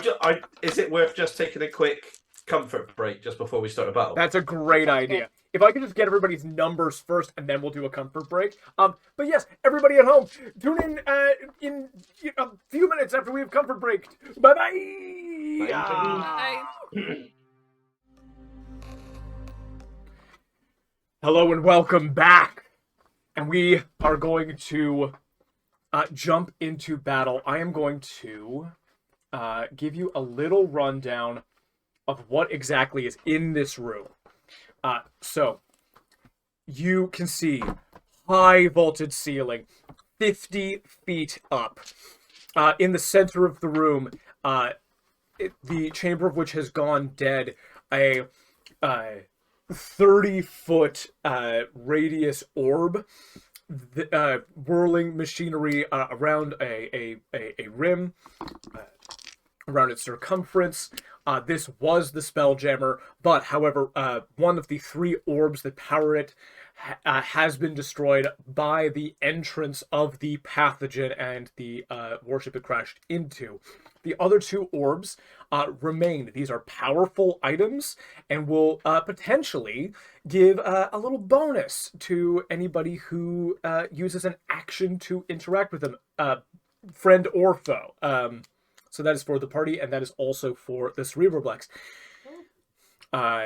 There is debris. Debris gives up to 3/4 of cover and reach up to 10 feet upward. And in the northern part of the chamber, you have a magically reinforced cage in which sits Chesh, the Tabaxi wild magic sorcerer that the Gith, Yanki, and Zerai have captured. This prisoner helped find the Cerebroblex in the first place, and is incredibly dangerous. Whether one wants to interact with that at all, I leave to your discretion. Any other features of this space? The ship that's crashed in, the walls have sort of caved in. The shields have held, and that means that atmosphere is still normal in here. And these sort of pillars of electricity that were running power from the orbs to the sphere. You're more than happy for people to go under that, jump over it, do whatever you want to do. There sort of goes up in an angle. But yes, with all of those things being said, ahead of you, the party, you see an army of dendros. You don't know what a dendro is. You see a small Never seen army. a dendro. You've never seen a dendro. You see a small army of frogs. For anybody who would know, these are Gatchin. These are basically genetic offshoots of bullywugs.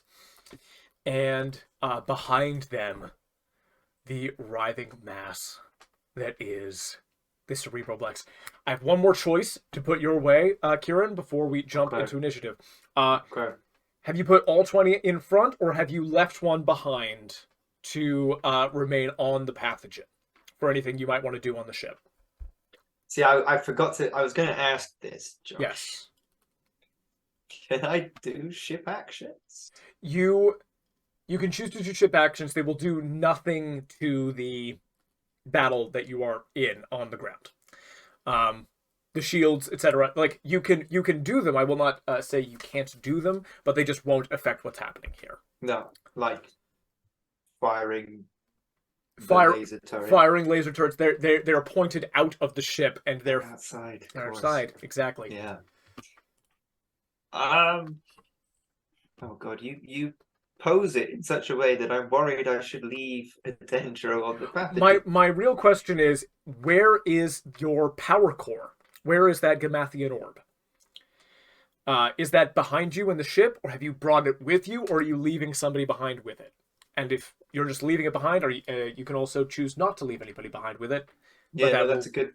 Yeah, have that's its a good point. consequences. I'm going to leave a dendro with the orb. It's still in its engine bay. It's You've back left there. it. Wonderful. Yeah. You have left it there, and with that, we jump into initiative. I go first with a nat 20 roll, a plus 10 to initiative, and plus 2 d8s because I have used one of my battle master features to get another d8. That is a 38 to begin. Oh my It's jeez. You started yesterday. You see, Brother Dude time travels back in time.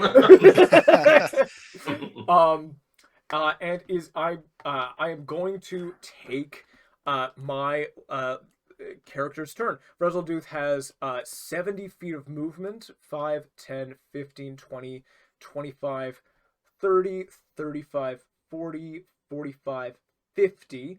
I believe this puts me in range to do something I want to do. Let's just measure it out. Yep, I'm within 100 feet of the middle of the dendros. I am going to,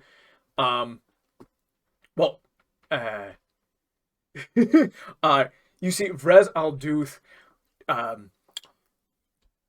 puts a hand to the circlet and the amethyst lodestone therein on his forehead. It glows with this purple energy.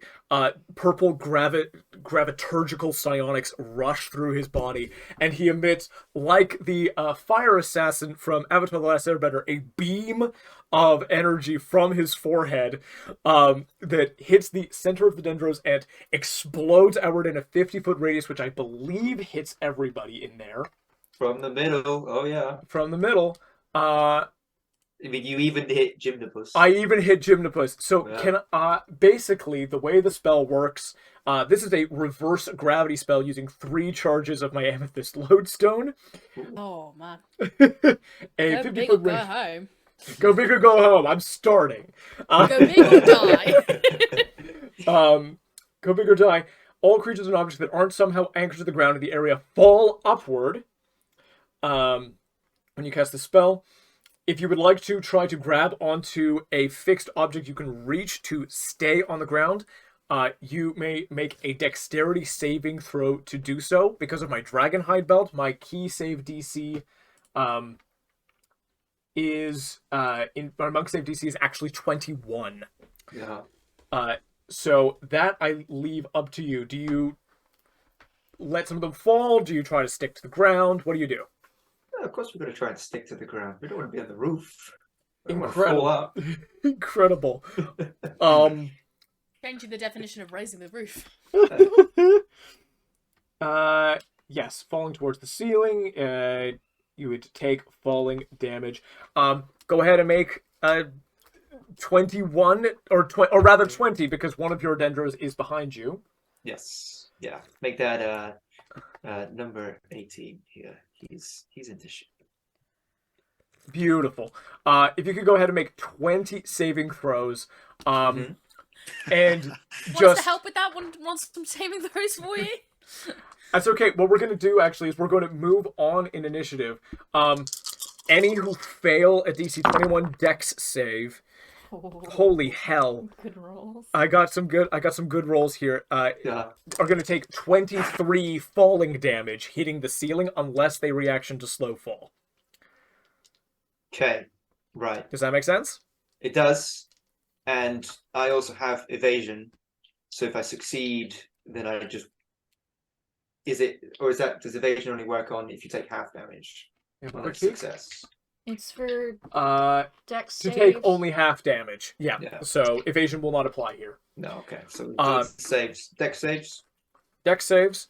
The other thing that Vrez is going to do before he passes the turn, is going to point at Gymnopus, and is going to use a gravitational tether to make Gymnopus the center of his gravitational orbit, which is going to make sense next turn.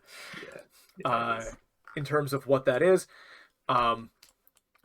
Vrez is happy where he is and is going to end his turn there. Next in the initiative order is going to be Labard.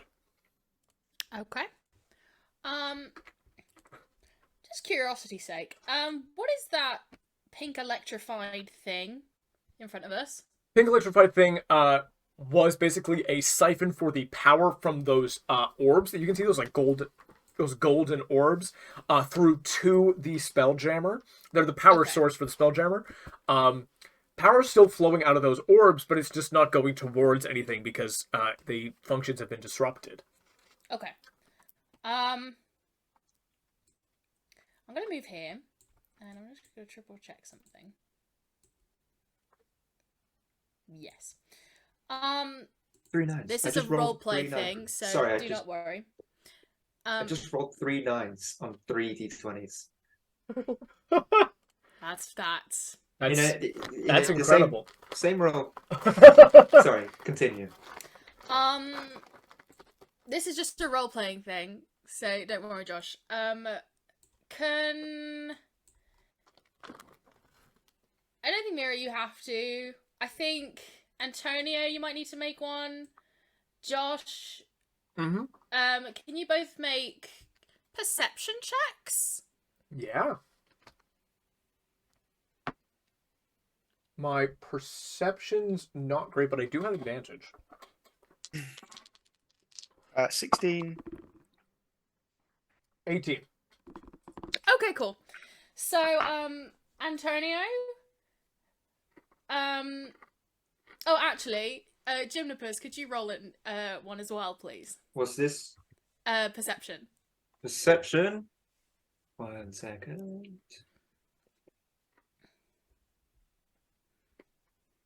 Uh, 8.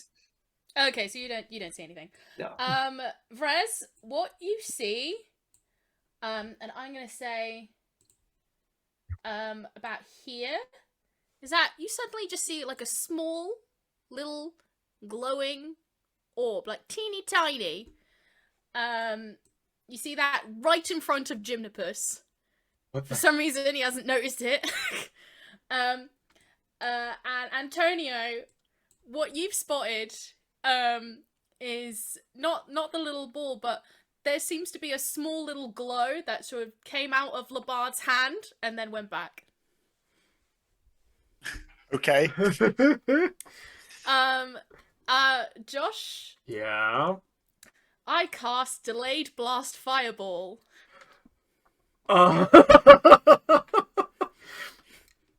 Incredible. Very nice.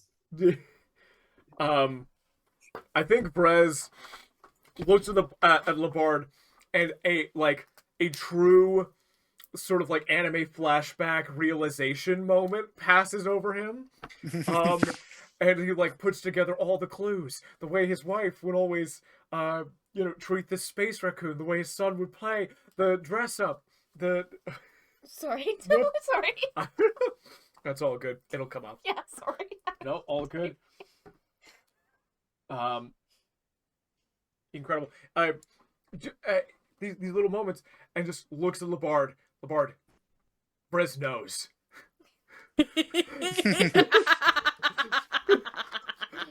And just says, "You little shit." No. No. Anything else for your turn, Labard? Well, I don't want to detonate it now. I want to leave it as late as possible. Incredible. And I think I will. Do I want to move? No, I'll leave it there for the time being. That'll be my turn. Glorious. How are we doing on those saves there, Kieran? So I've done them all. Yep. Number 1, number 2. So did you say it was a DC 21? DC 21. Yeah. Right. So number 1, number 6, number 10, number 13, and number 14 all rolled above. Yep. Everyone else rolled under. Yep. So they go to the roof, I guess, and they will use their reaction to slow fall.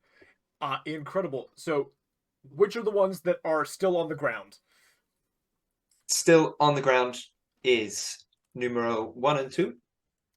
1 and 2. Let's put a little ring around the ones. Mm-hmm. 1. Thank you. No problem.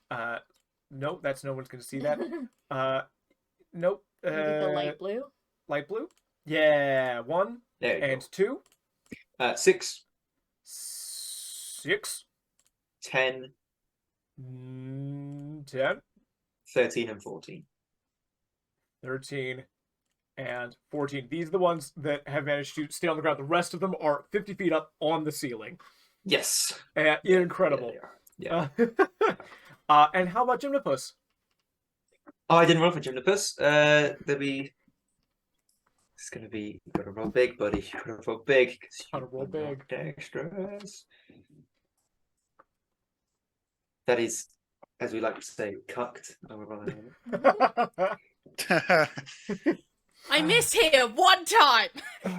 You miss here one time and you say it 1,000 and it's glorious and it's the best. the best. It's absolutely the you. best. Cucked It's is my favorite new thing. objectively It's great. better. It's great. Cucked dice. So Gymnopus has a +3 margin to his dex, making my roll a 4. Oh. Gymnopus has made 2 rolls, and they are 2 bugs. Gymnopus takes 23 points of bludgeoning fall damage. Yeah, And does he like go up and then come back down, or is he like stuck up there now? He's up there. Okay, He's on the this ceiling. Is good. This is good. I will mark that off for you. Lovely. Beautiful. We move swiftly on to Lil Jericho's turn. Sorry. At the end of your turn. The end of my turn? Yeah.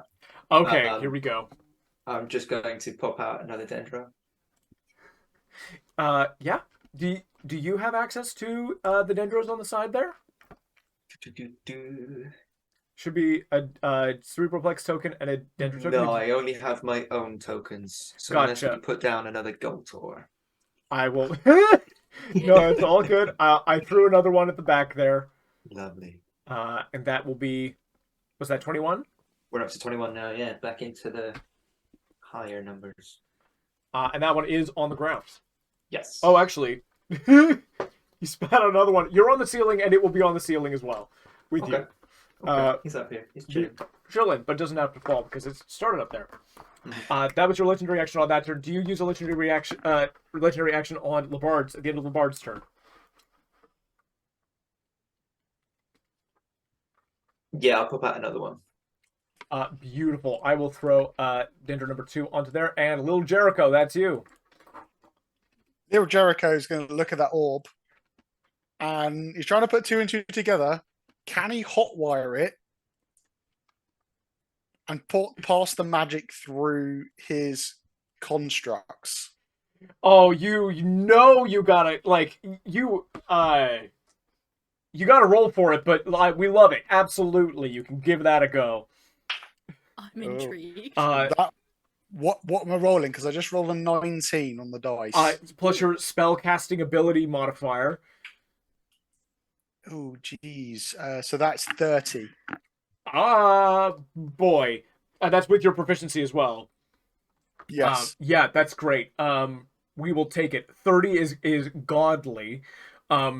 You go with your construct and siphon power into it. Gee whiz. What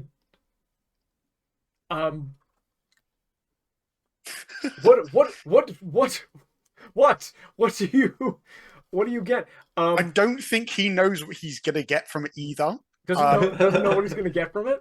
Because he's just like this crazy scientist, isn't he, at the end of the day? Yeah. So I think he's just gonna bonus action activate his cannons and just fire. Incredible. And I'll hit Dendro number 1 and see what it does. Alrighty. Tell me how this would normally work. Roll to hit on the spell attack. So the first one was a 13. For the first cannon, second cannon was a 29 to hit. I believe that hits a Dendro. Mhm. Yeah, 29. And then I'd roll 3d8. Critical damage. Yes. One of the effects of overloading this thing is you are now critting on 19 or 20 when you roll. Nice. Yes. So you. What did you roll on the die for that? I rolled an 18. 18. Lovely. So this is just gonna be normal damage. Okay, so that's 9. That's 11 points of damage, and they're pushed 5 foot. I'm going to say into the ceiling. So further into the ceiling. Further in. So, like, if they're on the ceiling upward, they're going to be pushed?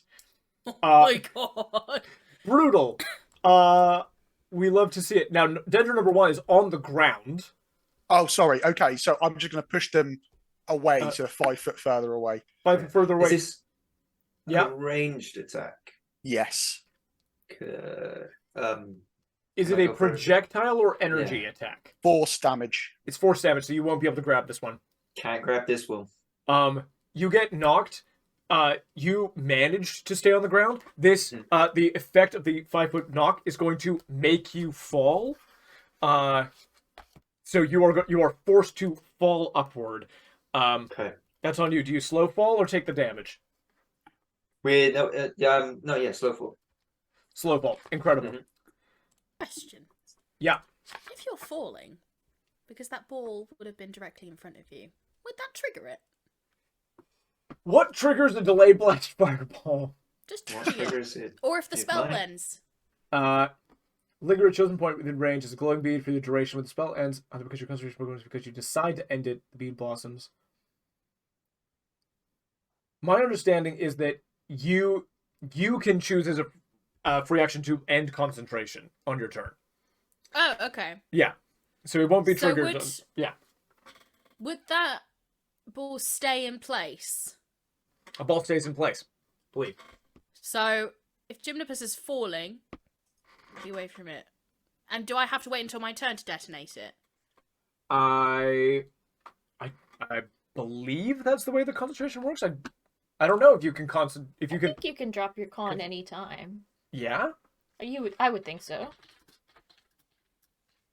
Because you can lose your concentration anytime. Okay. Yeah, you can choose to end it at any point. Well, You want to he's end? gonna fall. Oh. Also, because my turn ended, it deals an additional 1d6 damage. So it's now 30. Well, it must make a dex save first. You must make a dex save first.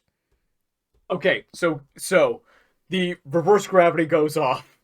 Yep. People are flying all around. It's all topsy-turvy. Topsy-turvy. Boom, boom, boom, boom, boom. Let's finish little Jericho's attacks and stuff, and this will go off. Mhm. Okay, that is little Jericho, but acting at the same time as me, Meredith would then Yes. fly. Give me a second. I'm just going to double check something. I'm going to get Meredith to fly towards Frez. Wonderful. And she's going to perch on your shoulder or in your vicinity. Yeah, in my vicinity is probably a better idea. I think there's like a lot of psionic stuff going on, and Brez calls back to you and is like, yeah, Meredith's gonna get whiplash if she's with me. She's used to it. Okay. And that's me. Antonio, did my attention was elsewhere. Did the blast you did that deal damage? So yes, I cut from the top of my head. I can't remember. I think it was like 11. it was 11. That's right. 11 points to force damage. And now I need to look at what a 20-foot radius. This is in front of Gymnopus, Carrie. That this. Yeah, I put it directly in front of Gymnopus. Amazing. 20 feet is not going to get all of the dendros. That's fine. I really just wanted to target Gymnopus. Any dendros was a bonus. 2. Two dendros are going to get hit in this. Yeah. Cool. Incredible. This explosion goes off. So 2 dendros got to make a dex save, and Gymnopus has got to do it as well. Yeah. Okay. Right. Can I do anything for this? This is you doing this. No, I don't think I can do anything. On a failed save spot and immediately. Okay.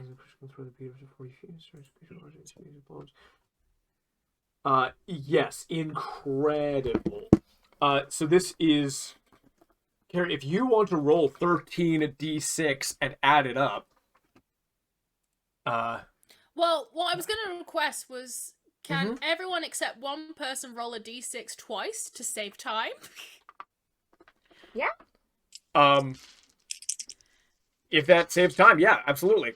I think one person only needs to roll it once, so I'll roll it once. cool. Everyone roll 2d6, please.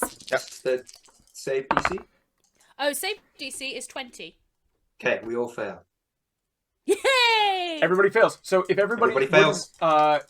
Go to the Zoom chat and put your total for the 2d6s.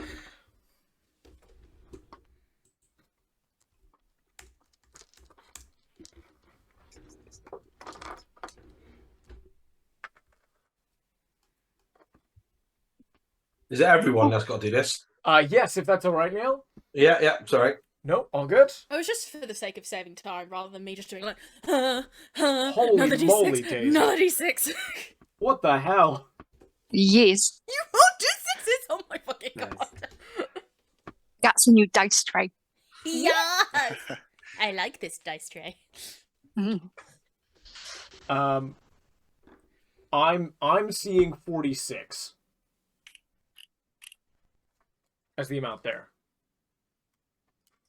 15, 22, 34. Neil messaged 41. me Oh, yeah, sorry, yeah. directly with a 5. So 46. Yeah.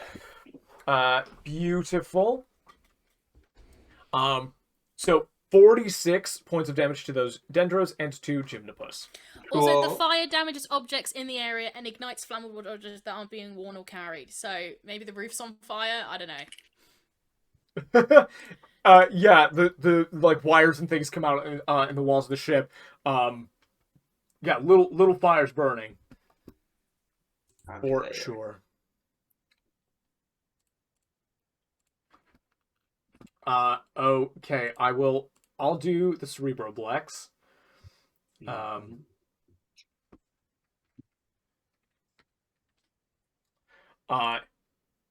You guys look fire engulfs Gymnopus, sears that gelatinous My form. brain. Sears that brain. Looks like that was the right call. There is a even without your intent, there is a shriek of pain that emanates psychically from you, and everybody can hear it in their minds as this thing howls with the pain. Dendro's 21 and 22 are both Evaporate. incinerated. Oof. And are no more. Is that all from Little Jericho's turn?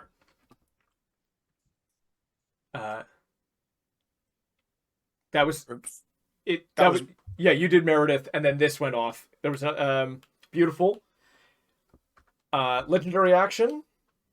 I'm just asking whether that's happening. I'm saving it. Great. Next in the initiative, Dendro's 1 through 14. Yeah. Here- Okay. That fucking hurt, guys. Wait, did you say 114 amount of damage? One. No. Dendro's 1 through 14 are now going in initiative. What's the last one? Got you. Jericho, Okay, fine. And then it's Dendros 1 through 14. That is correct. Thank you. So, now, to be fair, the reverse gravity only lasts 20 feet in front of that mid row of Dendros. Right. So I can move in the reverse gravity. You can move in the reverse gravity. When you exit the reverse gravity, gravity becomes normal, and you will go back down to the ground. Right. Which is like another folding, basically. Exactly. Yeah. Okay. Okay. Damn. But you get your reaction back on your turn. Yes. Yeah. So they're all gonna, apart from the ones on the floor, Mm-hmm. they're gonna reaction to get out of that bubble safely. Incredible. It's just where they go.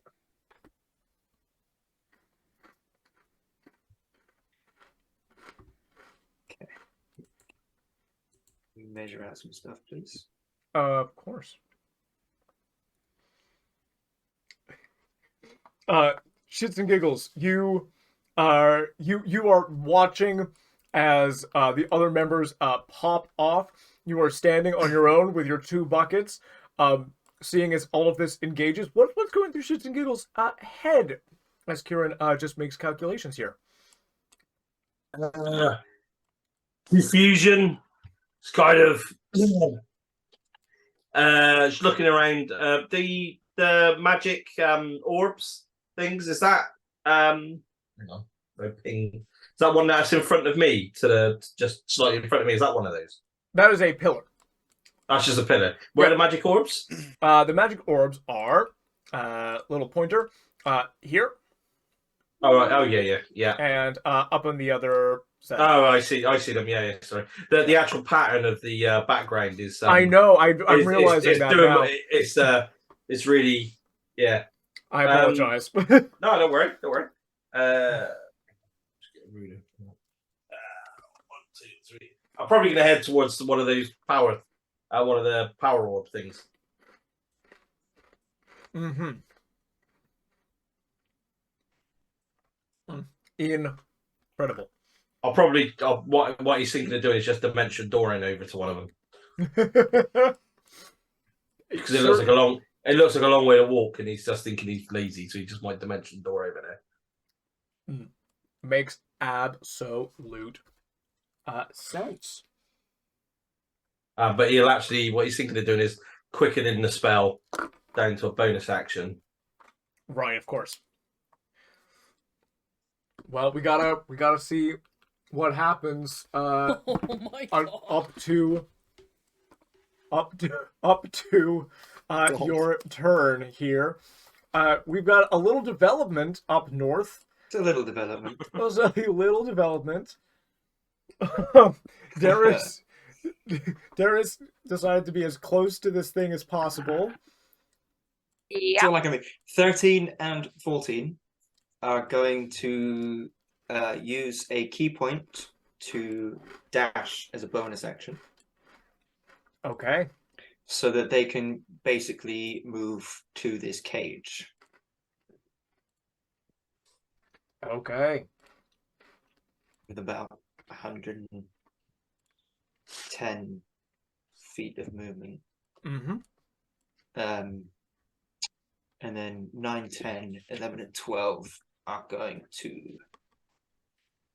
Now I've got to look at ranges.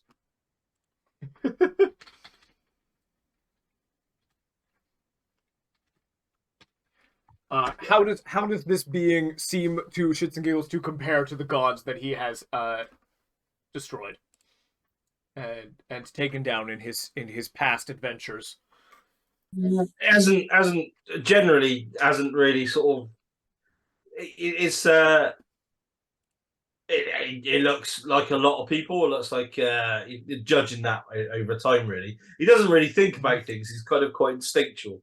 More the fact that he's just a bit of a force of will.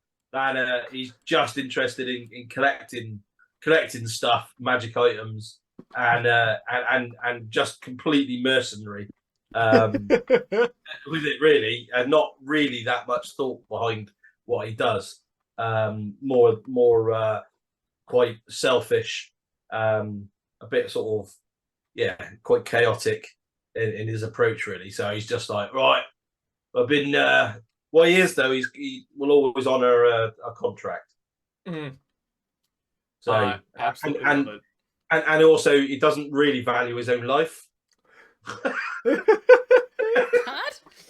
Yeah, doesn't really value his own life, so it's like, well, I'm doing this, I just keep living, so I'm just going to keep doing the same thing, really. It's worked out so far. Yeah. It just keeps on being extremely lucky, so it's just like, I just keep doing the same thing. And I have to say, the irony of being a chaotic goblin as a clockwork soul sorcerer. Yeah. Beautiful. That's exactly why I've done it. Yeah, exactly. It's supposed to be completely chaotic, and completely juxtaposed, basically. Yeah. Yep. Glorious. Movement is done. Movement's done. All right. What's happening with these dendros here?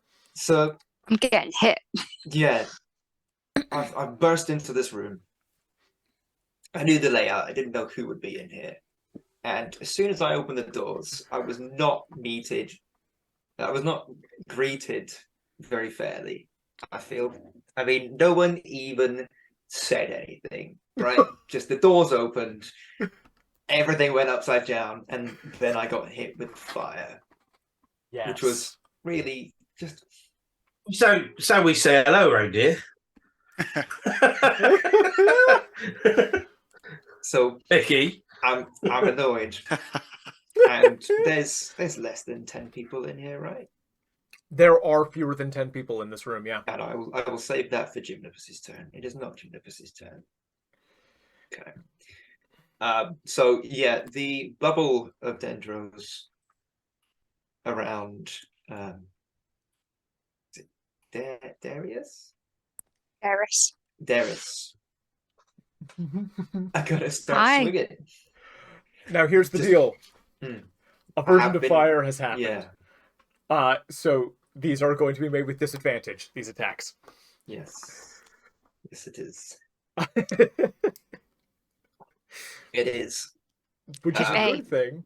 What did you just say has just happened? Gymnopus suffers from a trait called aversion to fire. Fire bad. Fire bad for Gymnopus. good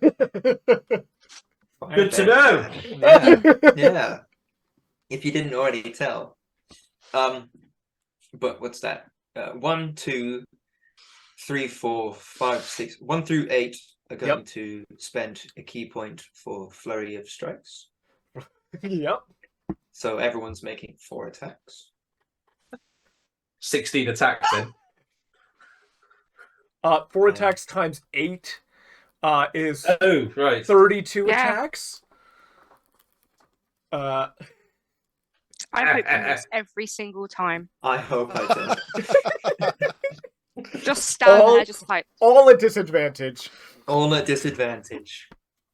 Would you like me to make half of these? You must have like about AC like 30 or something, have you? No, I You've wish had it a- was that high. You've had a couple of bonuses to your AC, haven't you? It's not as high as you think it is. All right. Oh dear. Dear. Oh no. Shall I make half of these for you? Yeah. So what are we making each? 16? 16 each. 15 each. All at disadvantage. All at disadvantage. I highly recommend D&D Beyond for this. That would be great. Right, I need someone to write down the results. What is? Can I get your AC if you'd be so kind, Daisy? Yes, it's 23. 23. Wonderful. Okay. Those are cucked. Cooked. Cocked. That's 3. Disadvantage. That's a 20 and a 6. Take the 6. That's a 20 and a 2. So take the 2. 23, you said? Yes. Jesus Yay, Christ. baby. 20. He is strong and dumb. Just rolled 3 natural 20s. What did you say? Shame. I've rolled 3 natural 20s so But you far. can't use any of them because oh, rough. Rough, buddy. That is not rough. That is good for me. Keep rolling, please. I love Karen. it. 9, 10. That's really funny. Waste your natural 20s on this. My God. Tell me you did good, Judge. That's In another natural 20. order to hit, it requires both of these to be 15 or higher. Yeah. I didn't get one in 16 rolls. 13. I got 3 more. So, 6.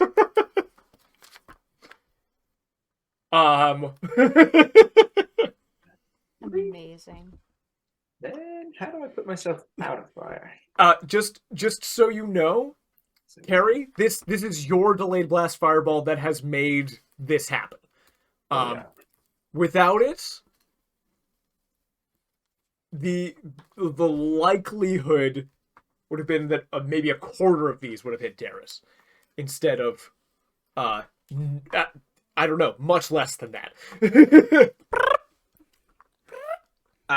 Did you say it was a 15 to? You need a roll of 15 plus your Yeah. 8 to hit. 1, 2, What the hell? 3 hits. 3 hits.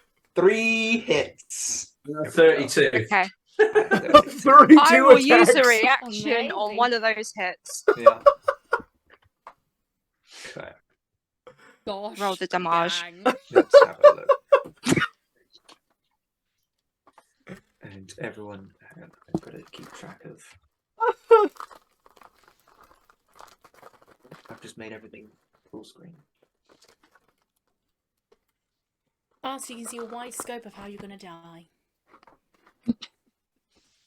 What I want. And then we got 13 and 14. So damage. These are the 8s. For the first one. 8, 10, 13 points. Mhm. Plus 4 necrotic. Mhm. Then we'll spend on this hit.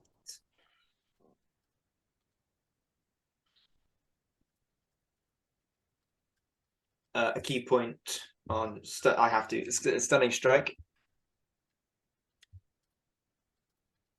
So that's Is that a save? Constitution- Yes, a Constitution 15 save. And what is it a dex or con save, Constitution, did you yes, say? please. What's DC 15? Uh-huh. It's 24. You make it. Second attack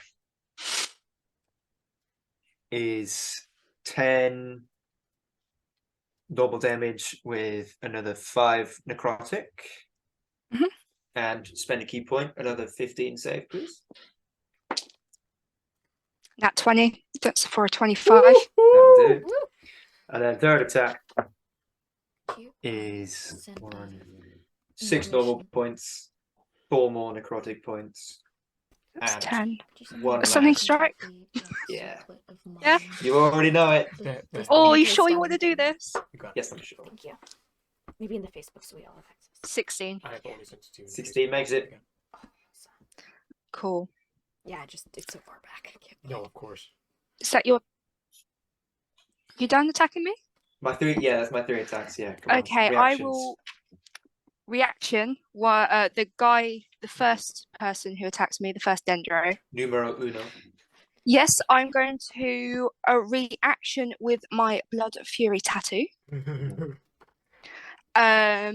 So basically, when a creature you can see damages you, you can expend a charge and use your action to make a melee attack against that creature with advantage. Soz. I'm not worried. Uh, Very worried.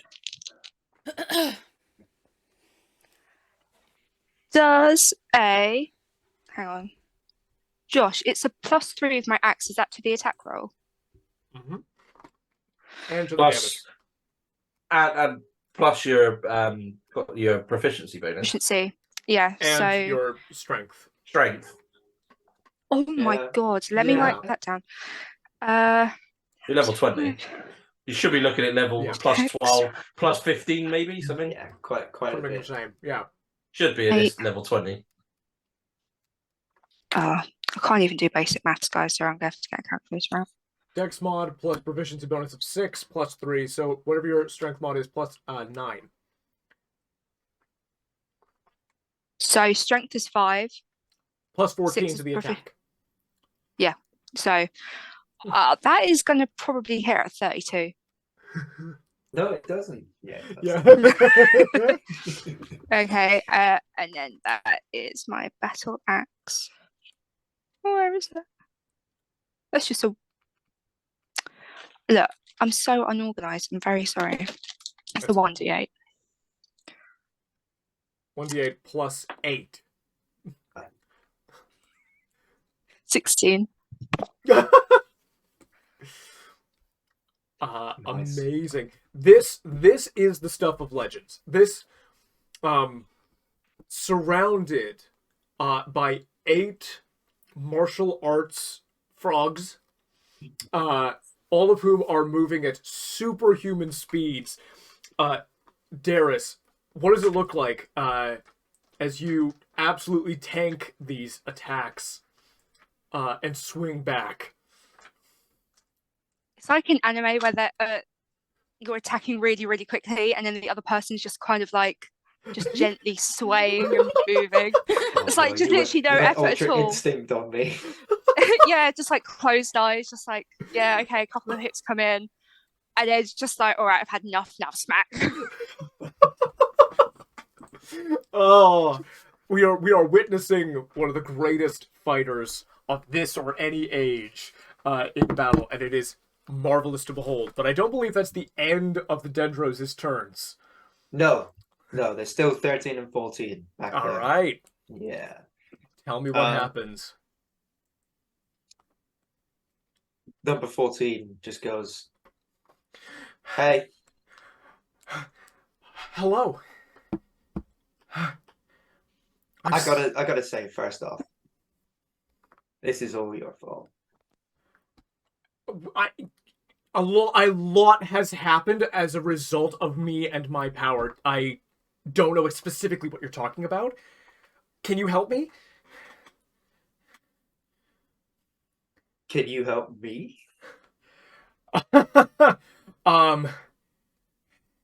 Yeah, I can make that deal. I do not like these people. Excellent. Neither do I. Right. Step back a little bit. Yes, I don't know what's going to happen when I do this. neither do I. Okay. 13 and 14 are going to step forwards to this magical cage. It's a magical cage. Yeah. And we're going to make 8 attacks with our counts as magic adamantium fists.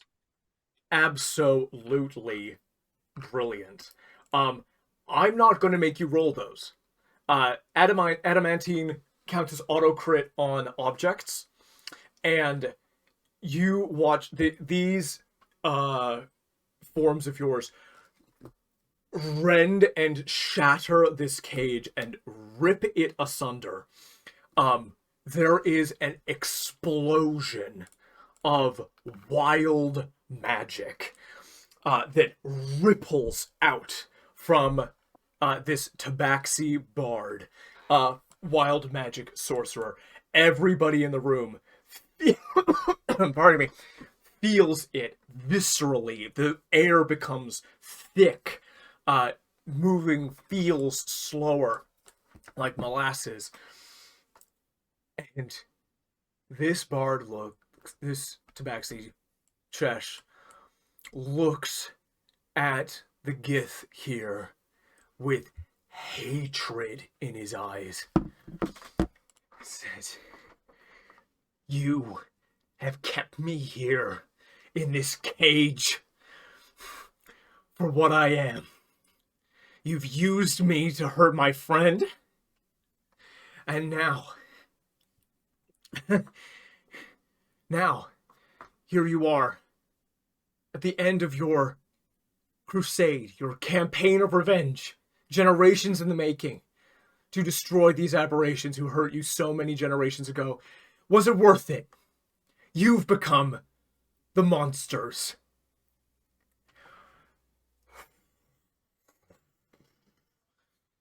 Reaches, grabs at the fabric of reality, fingers dip through the veil into the dreaming and grasp and rend it open.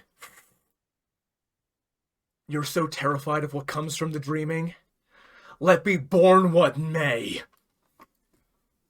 This is pure wild magic. Chesh is summoning something. You have no idea what could come through here. Lair actions have initiated. Thankfully, in the initiative order, we are past. No, God, we're not.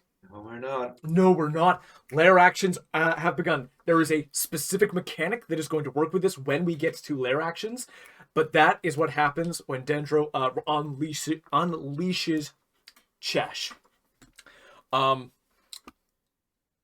That's not even Chesh's turn. So no more from that. Is that the end of Dendro's?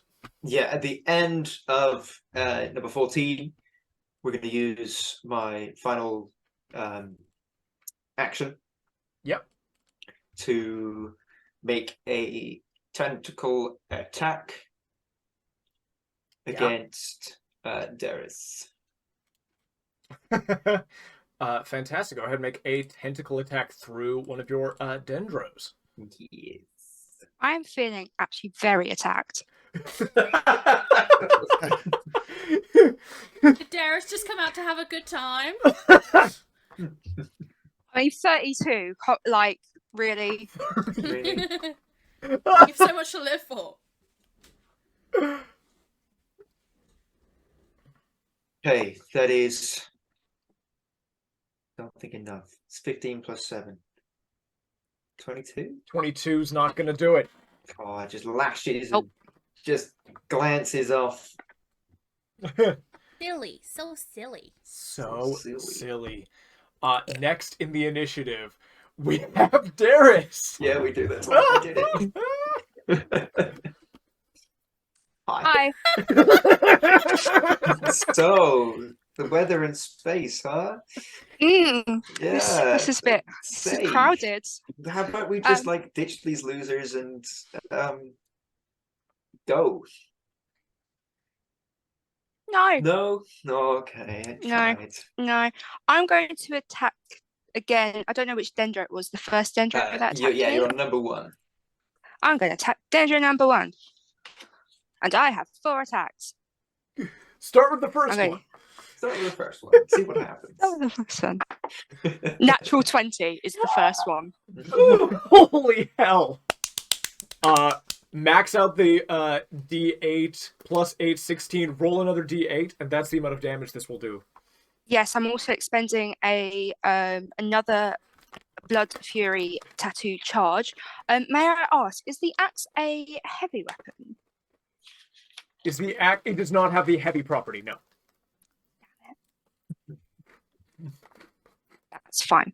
So, okay, so I need to do max damage. So, Blood Fury tattoo. When you hit creature, expend a charge and deal an extra 4d6 of necrotic damage, and I get that back in hit points.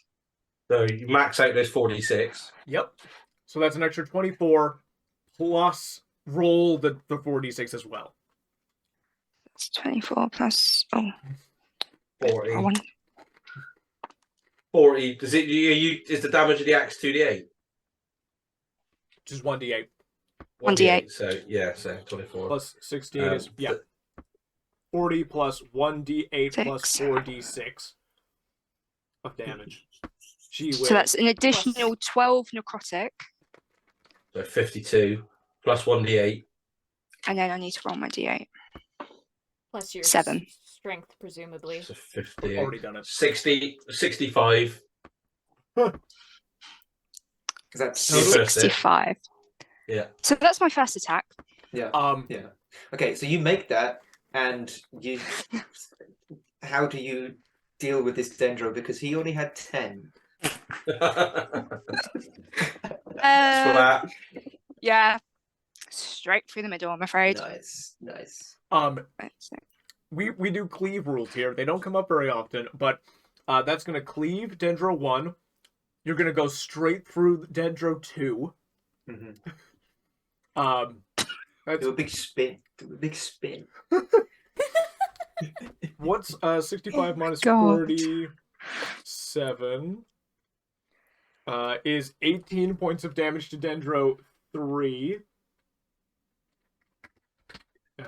1, 2, yeah. Gotcha.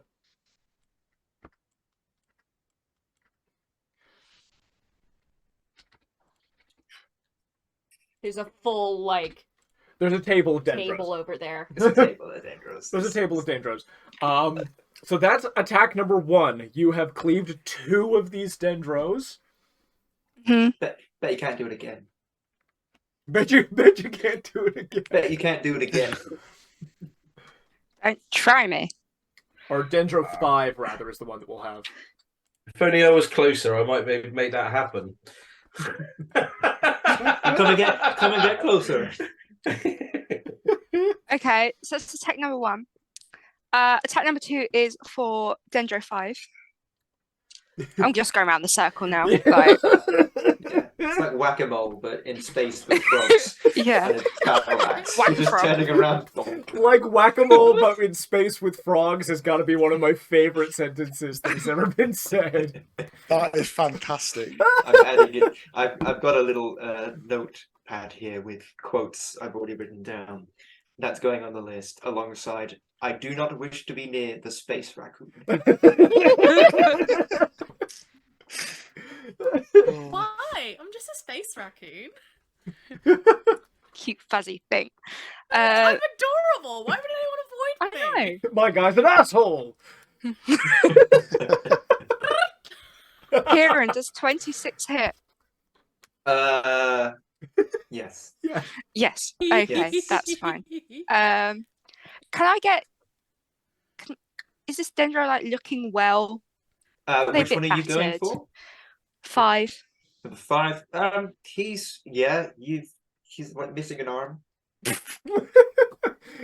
Like original Dendro. Cool. Like The Dendro, original yeah. Dendro. Yeah, little throwback.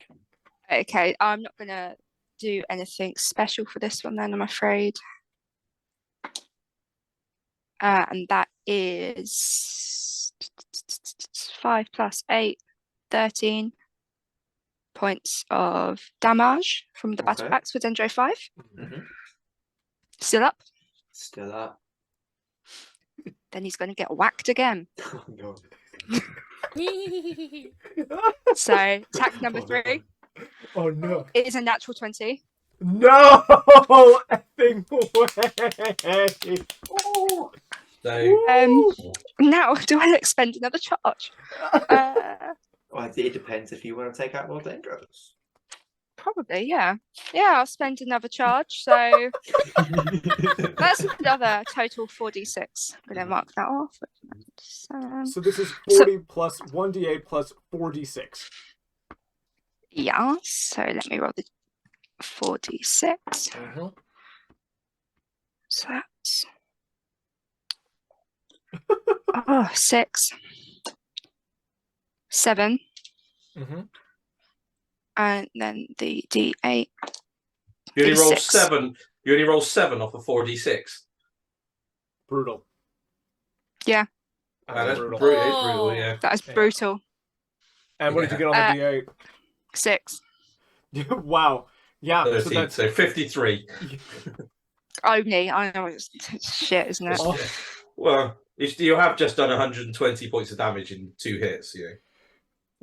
absolutely insane. And I think that puts me back up to maximum hit points. Wild. Surprised the first one didn't. I already tickled you. Yeah, I'm back up to full with leftover, but I can't use that. 1, 2 more Dendros are cleaved, and number 7 is looking a little bit hurt. Another arm goes flying. Another one. It's Another the Dendro one. weak spot. The arms.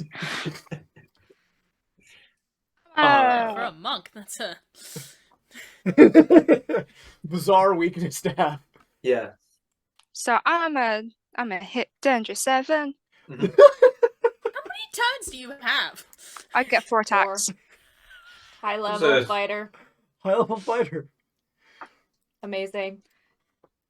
That is. Head? Oh, I was gonna say that is a 30 to hit. Woo! Woo! Yeah, that hits. That hits. Yeah, that Okay. hits. Yeah. I'm just gonna do the D8. I'm feeling generous. Oh, am I? No. No, don't feel generous. No.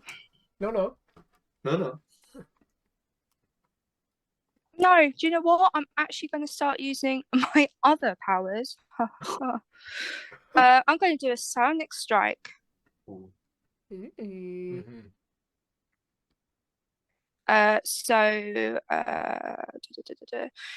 Spend sonic die, dealing force damage on a D12 plus my intelligence modifier. So the D8 is an 8. And the D12, where are you, friend? Friend? Where are you? Oh, that was the D8. Oh. And that is 10 on the D12 plus my intelligence modifier is 13. 8. So 18 plus 13, 32. 30, Yep. No, 31, sorry. 31 points of damage? Mhm. Okay. Dendro 7 is cleaved in twain. Twain. The arm of Dendro 8 does not come off. Let's be clear. Let's be clear about that. Just gets a little hurt. Damn. Gets a little nicked. Damn it. So that is the end of my attacks. That's I'm gonna 5 bonus. Dendros you just killed. Yeah. Impressive. We have to Nice. stab.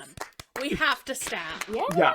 What was that? It was like 150 plus damage. Insane. It was, yeah. So I'm going to bonus action Misty Step the fuck out of there. That makes all the sense in the world. Yeah, it does. So that's 30 foot. I can. It's a.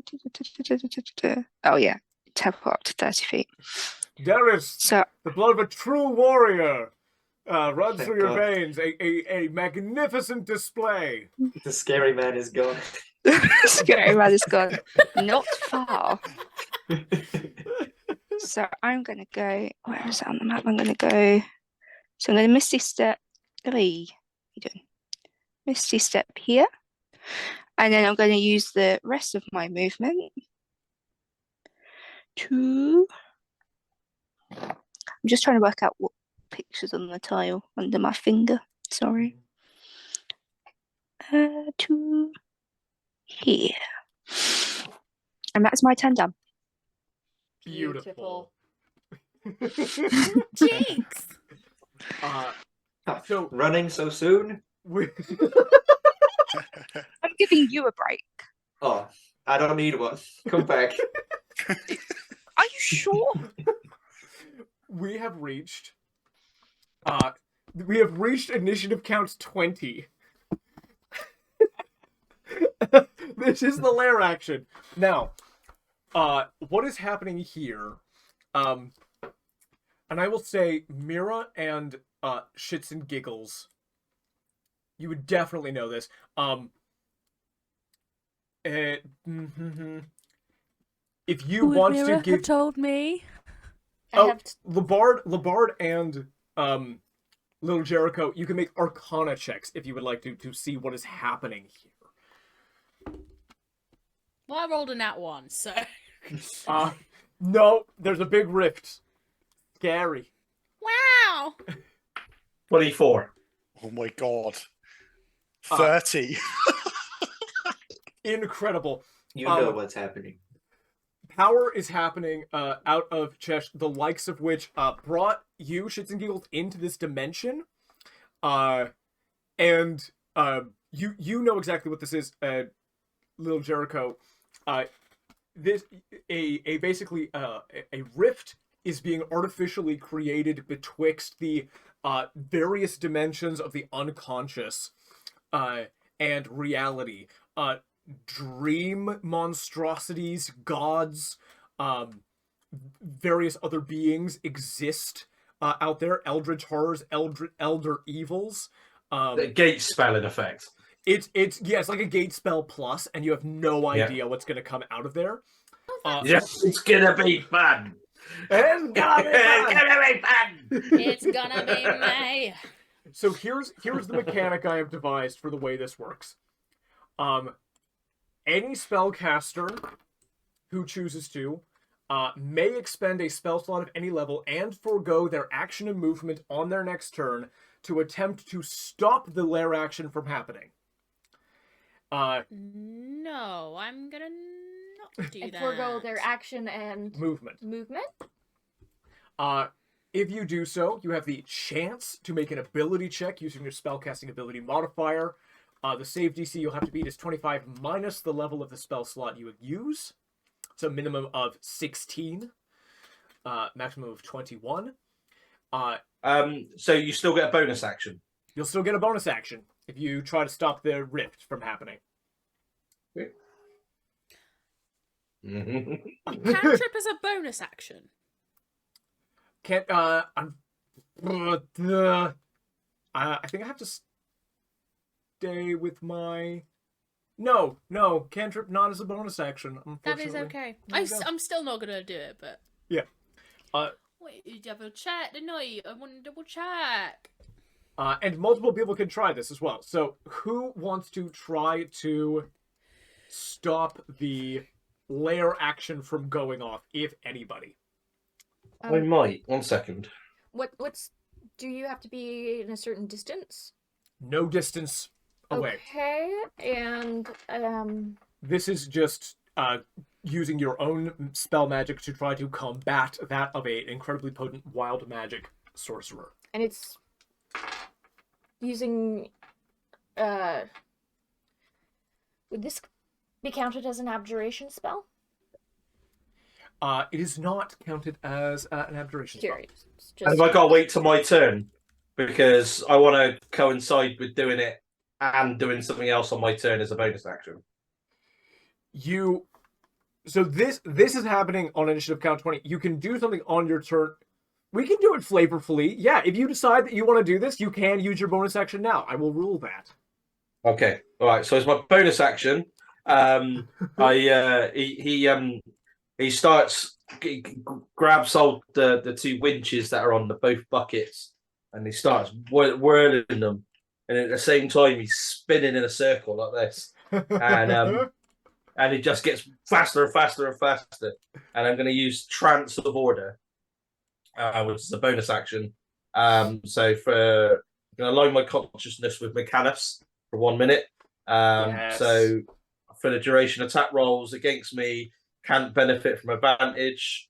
And whenever I make an attack roll, ability check, or a saving throw, I can't roll anything less than a 10. Amazing. So I'll do that, and then I'll make a ability check to stop it. And so what level of spell are you expending to do this? Well, you say the save DC is which? Save DC is 25 minus the level of the spell slot you're expending. Yeah, and it's my spell casting modifier. Yeah, it's a D20 plus your spellcasting ability modifier. Yeah. Yeah. Well, I only need to roll a 2 because I've just used the trance of order. So it'll be. I could use a can. Can I use a cantrip? Can you use a can? It has to be a leveled spell. I'll use a level 1 then. Level 1. And I can't fail. DC is 24. So 25 minus 1 is 24. You can't roll below a 10. Is that what it is? So yeah. So I need. Sorry, as long as I roll higher than the 2, I can't fail. Now my ability modifier is plus 12. I don't believe that's the wording on that. Let me just double check. It would be just your charisma, wouldn't it? Your spellcasting ability mod is the ability. It doesn't include your proficiency. Transit order. Yes. So basically, if you roll a 1 through 9, it's just treated as a 10. So you have a minimum of 15 that you're going to get on this. Oh right, sorry. Yes, I was thinking it was a saving throw. It's not a saving throw. So yeah, so I will use a level 5. So I just need to roll a 5 or higher. You've got to roll a 15 or higher on the die. No, the minimum I can do is so that's 15. So the minimum, say 25 is to pass. So 10 is what I need to roll. Because if you roll a 10, you're adding 5, so it'll be a 15 that you've rolled. Does that make sense? Like no, hang on. I can think so. The minimum, so 25 is what I need to roll. Yes. Right. So yeah, that's the save DC. It's a save DC. So the minimum I can roll is a 10. So that would give me 15. So yeah. Hang on. Why am I confused? Because basically what it does. So yes, I got roll 15. So I've completely misinterpreted exactly what I needed to do. Actually, sorry. No, all good. Then I won't actually do any of that because actually that's not what he would do at all. He wouldn't do it unless he can guarantee he can do it. He's selfish. So Fair enough. That wouldn't entertain him enough. So he'd have to. He doesn't know what the layer action's going to do. So there you go. So he wouldn't try and stop it. So sorry to be a bit of a killjoy. No, you're not being a killjoy. I was getting the whole mechanics wrong in my head. So yeah, sorry.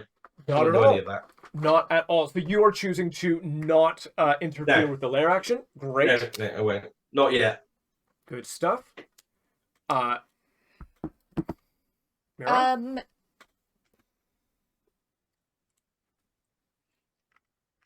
Is this something a counter spell could affect? Yeah, unfortunately, just this is the interact. This is the okay. This is the way to interact with this. So 7. So 25, 19. Level of the spell. So the minimum you can get it down to is 16. It is hard to stop this layer action from going off. I have my spellcasting modifier is +7. It is, yes. So it's 25. I get +7 to it.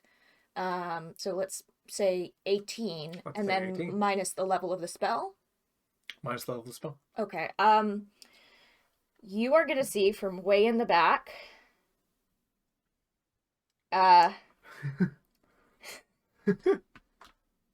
You are going to see Mirah draw some runes out in front of her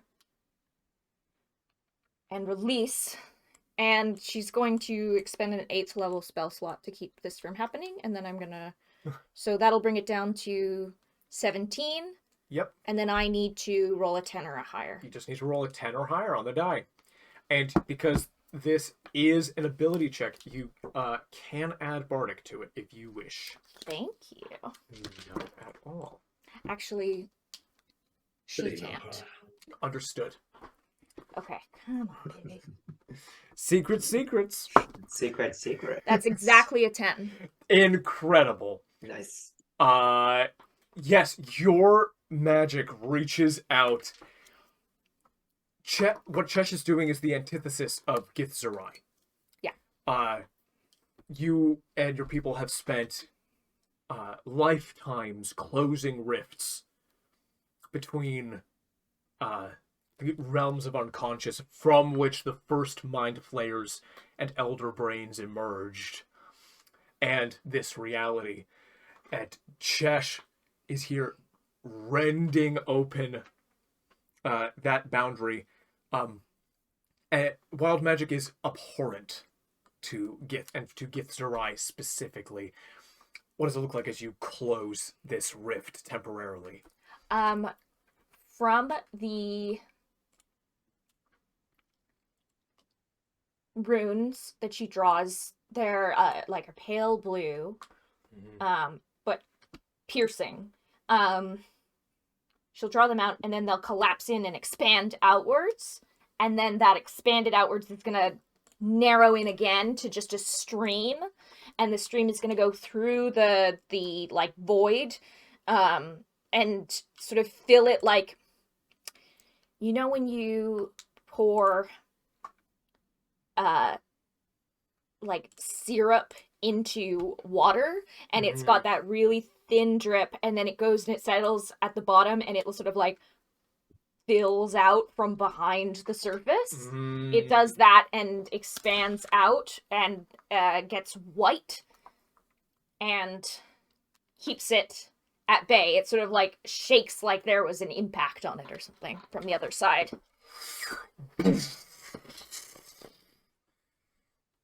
This tabaxi looks at you, rainbow polychromatic light writhing in his eyes, and the hatred is palpable. That is the lair action. And that expends my action and movement. Cool. On your turn. But not my reaction? Not your reaction. Cool. Next to go is Dendro number 15. Number 15. Woo! This is gonna turn the tide. Oh, you wait for this. Oh, you wait for this. Okay. I've been thinking long and hard about this. It's just the gravity bubble is still in effect, right? It is. So number 15 is currently in the air. Yep. Yeah. On the ceiling. On the ceiling. Okay. That changes things. We can make a mad dash.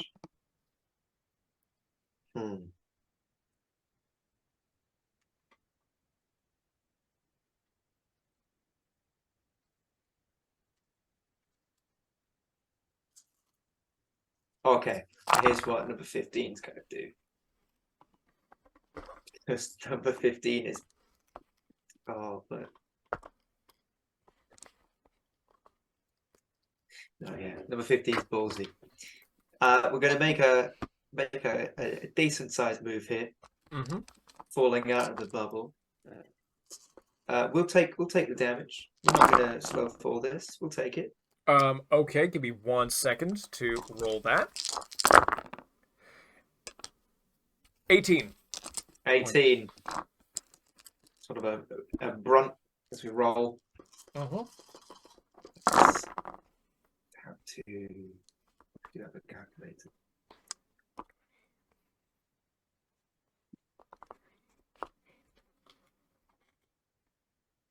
So.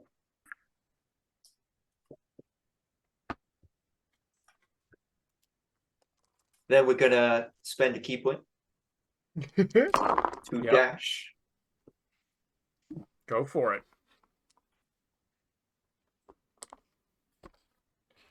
And then I'm still within range if I dash to.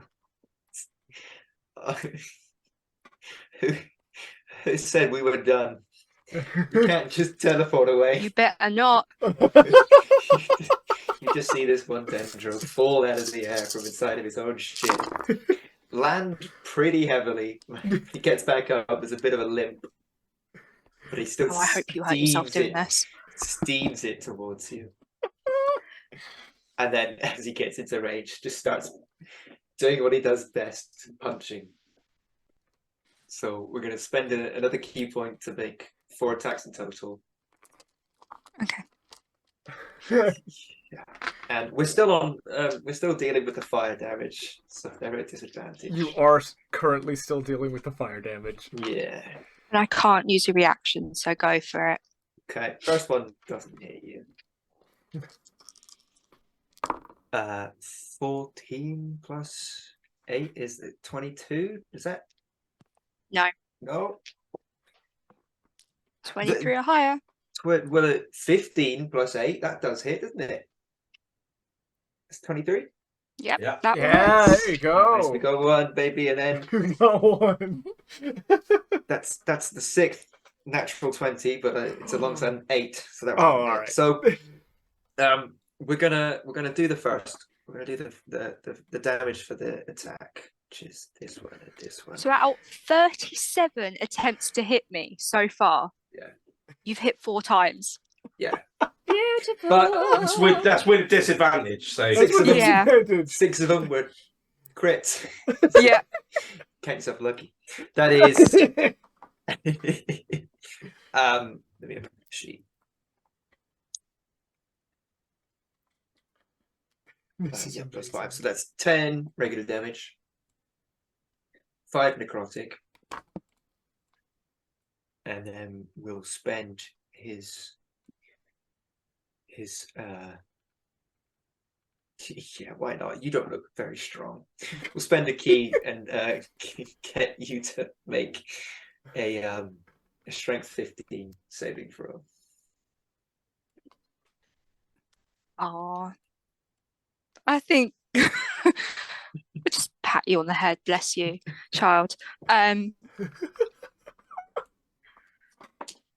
roll a 1. I'm not going to roll a 1. It's a 24.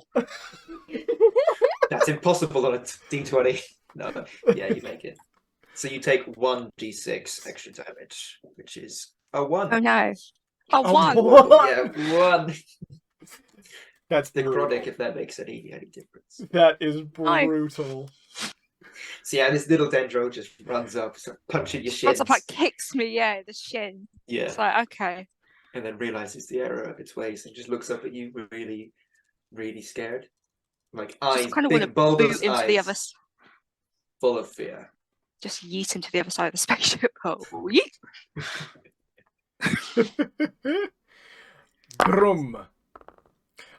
Is that the end of Dendro 15? That's the end of 15, and probably the end of his life.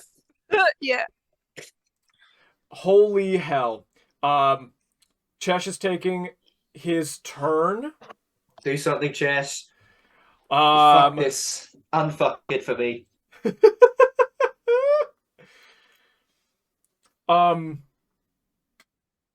Holy fuck. 1 second. Just 1 sec. Just give me a sec.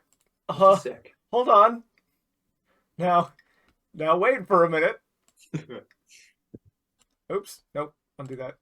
Does everything turn into a strawberry? No. Porgy? 25, 30, 35. Oh, Oh no. I lost 1 sec. 5, 10, 15, 20, 25, 30, 35, 40, 45, 50, 55, 60, 65, 70, 75, 80, 85, 90, 95, 100. Yeah. I just missed what happened. I haven't told you what happened. Okay. Oh no. uh, Oh no. Once again, we just like cut to Shits and Giggles' perspective, as everybody else is affected by an insane spell, and then back to everybody else. Chesh, auto wild magic surges on his turn. Rolled a 19, casts Earthquake centered on himself. Himself? Centered on himself, yeah. Gith. Have you put Sprite Mirror on the board? Because she was... I just put Sprite you on the board. Okay. On Labarge. Beautiful. So...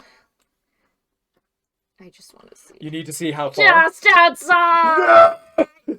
For that counter spell? Yeah. Incredible. That area becomes difficult terrain, and each creature on the ground that is concentrating must make a Constitution saving throw. Concentrating? No. The save DC is going to be that insane 25. Do we take any damage if it's an earthquake? I don't know. Is Why am I that kid? Miss, you haven't brought the homework! We'll get to it. I choose to drop concentration. The remainder of the Dendros who are on the ceiling fall. And actually, wait. Shouldn't they take full damage? They take fall damage. They take, oh my god, I rolled good. 23 points of falling damage. I'll let you deal with that. What in total? 23 in total. So this is, they all take that. That's 19, 20, and 16, I believe. 16. natural 20. Natural 20 concentration. Does Gith Mirror count as being on the ground if she's on Labarge? Yes. Alright.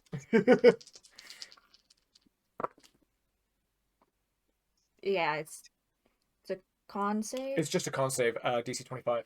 Yeah, it's 27. 27's fine. Wait, DC 25? DC 25. Oh, then even with the nat... Is it just your spellcasting modifier? It's just Constitution. Constitution, yeah. So you wouldn't have passed that. No. The nat 20 will. No. But I rolled a nat 20 for Mirah. Yes, and then the pixie. But it's just her con that you add to it, right?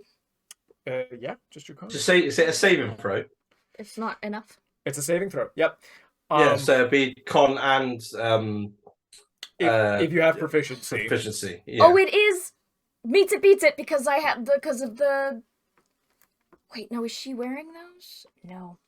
It's 21. I have a question. It's 21. There you go. Yes. Hello. She loses invulnerability. Question. So I'm wearing that robe, right? Will the effects of that robe also affect Mirah? No. The Mirah on your back is wearing a version That's of that fair. robe. I was trying to hustle for you. That's alright. Just lost concentration on Oh no. invulnerability, but Sprite Mirror still has concentration, so that's nice. The ship starts to be rent asunder. Can I get everybody who's in there to make a dexterity saving throw, please? Would this be a spell or other magical effect? Yes.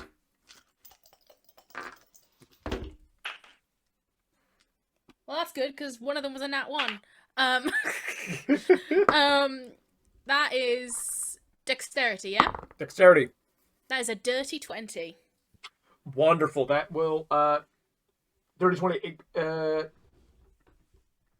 20. Oh, I already said what the save DC was. So that is going to fail, I'm afraid. Oh no. Yep. Oh no. Oh, do I? Chesh is going to make this save. Fails. Oh, 1 second. Res fails. I don't want a metagame. Would I know how bad the damage would be for Earthquake? It's an Arcana spell, wouldn't you? It's an Arcana spell. This is more. This is less the damage from the actual spell, and more the Okay. damage. Basically, debris is falling on you. Babe, Yeah. Okay, I won't do it then. I didn't mention it, but I marked off the slots and I had it written down, and I just Githmira has Sanctuary on her. Yes. Until the spell ends, any creatures who target the warded creature with an attack or harmful spell must first make a Wisdom saving throw. She wouldn't be targeted, would she? Yeah, it's it's area of effect, so it is not a target, I'm afraid. Okay. Yeah. So Meredith fails. Oh, sorry. Sorry. That's all good. So good. Meredith fails, and Meredith fails. Stars fail. Sun fails. Beast fail. But because I'm in Beast, I'm assuming I'm not rolling.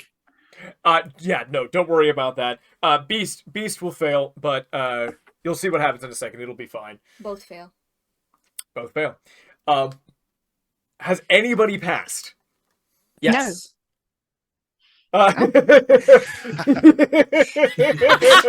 Yes. What was the DC? 25. 20. One passes. Glorious. Yeah, good. The ship collapses inwards. Debris falls and buries everybody who fails. Everybody who fails takes 16 bludgeoning damage. Ooh. And are knocked prone and are buried in rubble. I have to go down. I Requiring should have used my bardic inspiration. Oh, fine.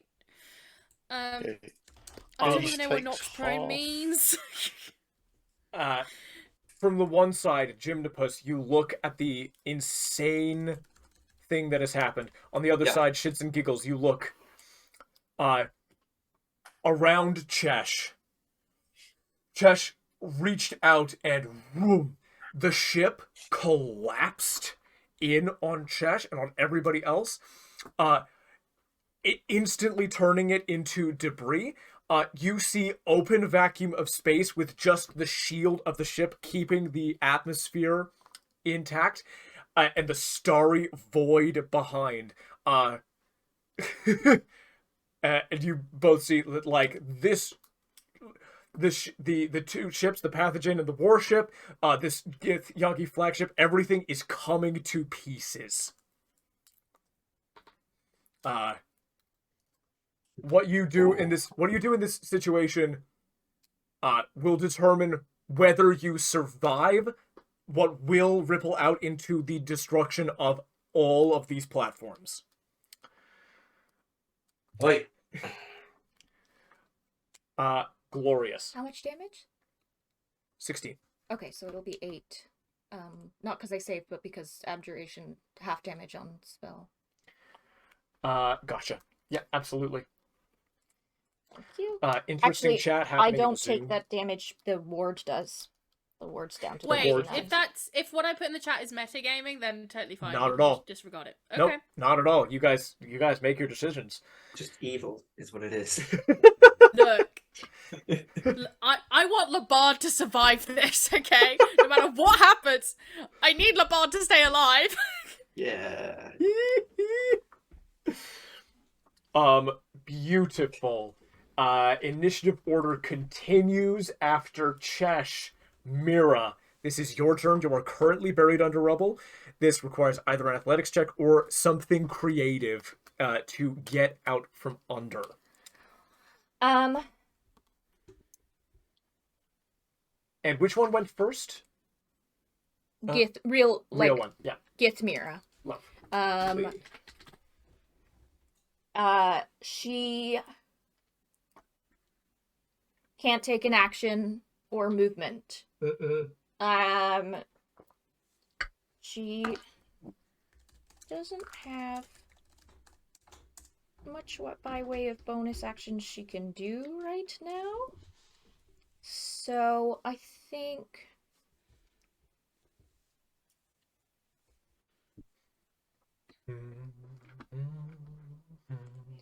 Yeah, I think she.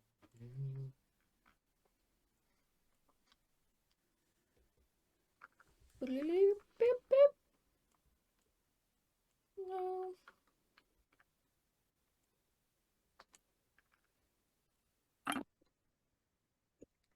Yeah, no, she still has silvery barbs up. Not silvery barbs, I just read that off of in front of me. She still has sanctuary up. Fantastic. But she doesn't have much by way of bonus actions. Yes, so that's her turn. Oh boy. Yes. Oh no. Incredible. Dendros 16 through 18. Yes. 16 is okay. He's outside of that earthquake range. 17 is within the earthquake range. It's currently buried. It's either an athletics check or something creative to get out. Yeah, can I just punch the debris that's You on can me? actually, yes, you can punch the debris. I will punch the debris. We will call it a single attack with adamantine key.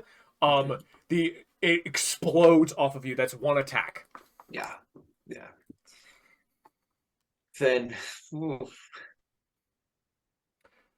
difficult terrain all around you as well. And you don't see Chesh. Chesh is also buried. Oh, and last thing. You get sensory input from the Dendro in the ship. It's 18 who's in the ship, isn't it? Yes, it is. Yeah. The Gith surrounding the ship, seeing the insanity that's happening, are spinning up their laser cannons. They are preparing to destroy all of the ships here with laser cannon fire. Well, it changes Oh. things. 18's going to hold his action. To do what? Under what conditions?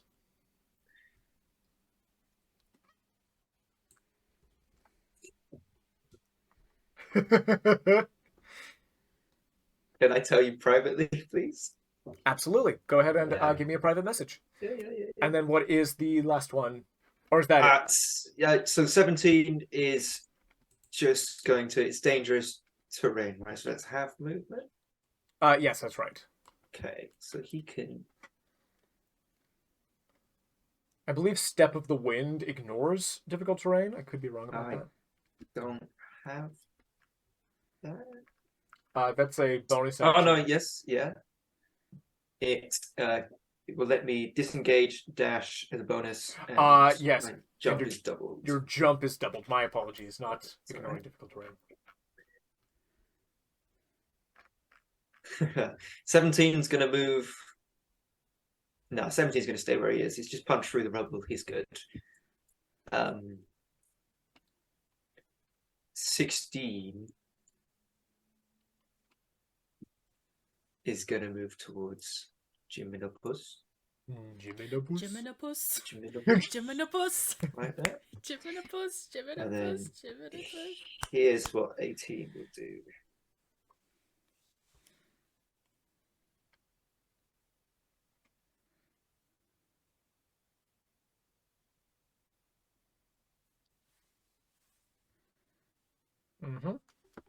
Oh, you're leaving that for me, and that will be the end of their turns. Next up is the Cerebroblex's turn. Yes, it is. Oh no. Yes, it is. Right. I'm gonna move. Because I'm on the floor now. I'm gonna move. What's that? 5 feet. That. There we go. That's my movement. Who's nearby?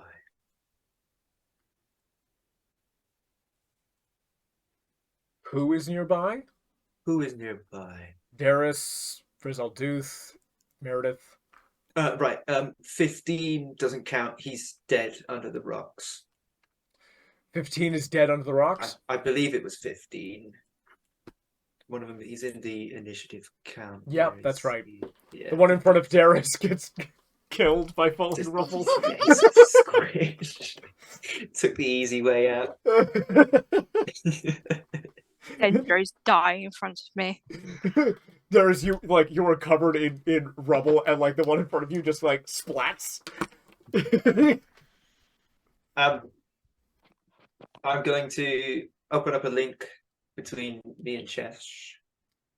Chesh's mind is open to you. Oh, good, you're alive. I'm alive. Okay, excellent. Yep. Do you have a way out of here for yourself? I Like a door or a teleportation or just anything to get away? I can see sort of infinity at the moment, and it's just a step away for me. Okay, step into it. You're a big pain in my ass, but you kind of need to. Your friends are down on the planet. It'd be good if you could go there. You know Merlin? Yeah, I know Merlin, and the rest of the carnival, men of Arcadia, they're all down there. Whatever else happens, I can't thank you enough for freeing me. As far as I'm concerned, you're my hero. Okay, you got me in this mess. Like, I don't know how that happened. Big underline. You through Merlin, you started all this. All right. Okay. This is what. Just know I'm doing a good thing telling you to leave, okay? I feel that you've done nothing but good for me since you've arrived. Thank you. You tell the others that. You tell when you get there. How soon can you go? It's been like 1 second since I last did something. You said cool. you can see into infinity. How soon can can you I go? need to move my physical body into it. Right. 5 seconds more. You stuck under rocks. Do you need help getting out? I don't need help getting out. I just need to leave. Okay. You just tell me when you're about to leave, yeah? Okay. 4 seconds from now. Okay, excellent. That's all I need. Wonderful. Done. Will do. I'll tell you by a brain. Brilliant. Thank you. No worries. I'm going to make some attacks. Okay. We're going to send out. Does the fire end now or next turn? The fire ends at the end of this turn. End of this turn. Yes. Okay, excellent. So we're going to make 2 tactical attacks out of number 12. Good lord. Who's within 30 feet? Yeah, I mean, a few of us. I'm going to put one on you, Mr. Gravity Monk. Yeah, go for it. Go for it. Go for it. Help destroy this rubble on me. I love that. Yeah. No, I'm going to worm it in between. Yeah, of course you are. Of course you are. Go for it. That's 2 9s. 2 9s? Does a 16 hit you, Josh? A 16 doesn't hit me. No. No, are you sure? I'm sure, Wow. unfortunately. I'm sure. That's all right. Okay. My armor class isn't even that high, but it is higher than 16. Right, that gives me confidence. I'm going to do it again. Okay. Isn't that high for a level 20? It's not that high for a level 20. I just rolled 2 9s. Oh no, that's a D. I'm looking at the wrong dice. Where did the D20 go? How did I? What is that I hear? Is that am I hearing the clasping of straws? No. I just can't find where it went. That's an 8 and a 9, so 15. 15. 15. Oh, you're having a hard time. It's fine. It's okay. That's my attacks. No one's close enough. No, no one's close enough for me to do that ability. To the other one? Yeah. Cool. You have dendros 19 and 20. Yes, I do. Oh, I totally forgot, man. It's good. 19 and 20 are where? Back there. Back there? Good boys. Good boys. They're going to... So if I dash, that's basically full movement. No longer are you affected by aversion to fire. Nope. Thank goodness the fire's gone. We're just gonna prep, ready for the next turns. Go for by it. moving dendros in. Action to dash, Mm-hmm. and then key point to dash again for another. And as you put those dendros in position, Shits and Giggles, at long last, thank you for your patience. We have made it to your turn in the initiative. Slightly lost the will. I am so sorry. That's all right. Yeah, I should have. Going to move in. There we go. Move the map. No, that's not moving the map. Go on, move the map. That one. There we are. Moving the map for me.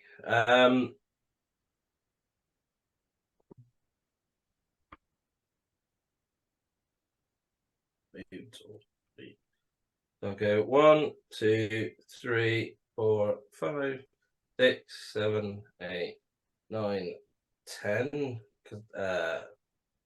Oh no, not there. Not quite there. I'll go over to here actually, sorry. Using my flying speed. Amazing. And so this area, you're saying that this is crumbling. Yeah, so Is it? you're basically on the edge of a field of debris that it's like everybody's sort of like been trapped in and amongst rubble and stuff, and then beyond it the walls have sort of like crumbled and been destroyed, and you can see it's sort of space and stars. There's just like a Star Trek type shield keeping atmosphere in. Then I want to cast 9th level Blade of Disaster. Oh. Doubling the distance so I can actually reach it spell wise. Using sorcery points. 3 feet long. Basically, I'm doing it on Gymnopus. Yep. Oh, what disrespect.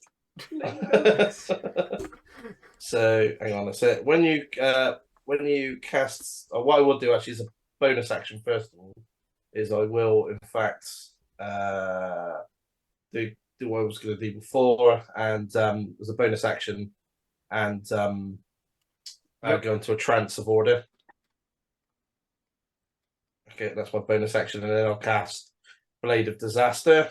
So create a blade-shaped planar rift about 3 feet long in an unoccupied space you can see within range. The blade lasts for the duration. When you cast a spell, you can make up to 2 melee spell attacks with the blade, each one against a creature, a loose object or structure within 5 feet of the blade.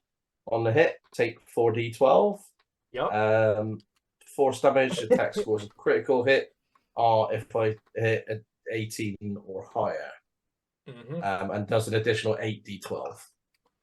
So good. So, all right. So I'm going to do 2 attacks. Hang on, is that right? So this is with your spellcasting modifier with your proficiency bonus to hit.